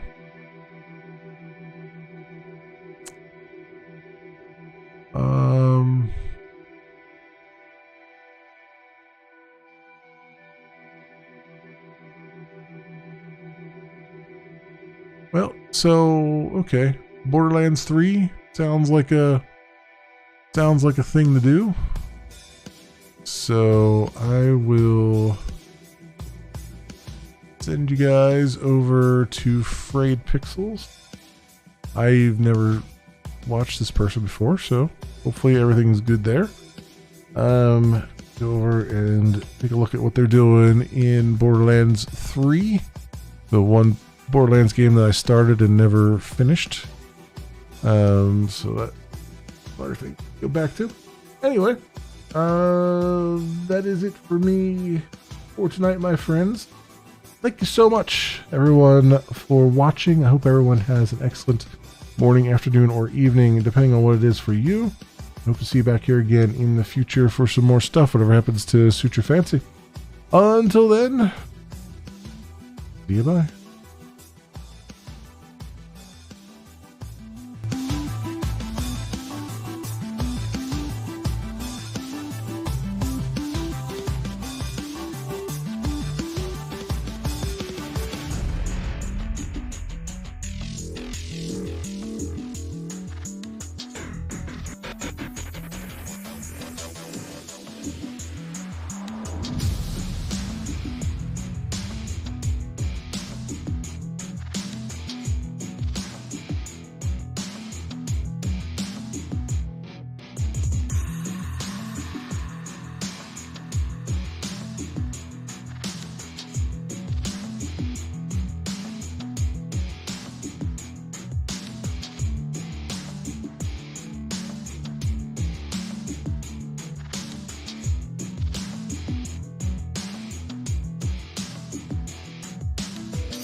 Who are you and how did you get in here? I'm the locksmith. And I'm the locksmith.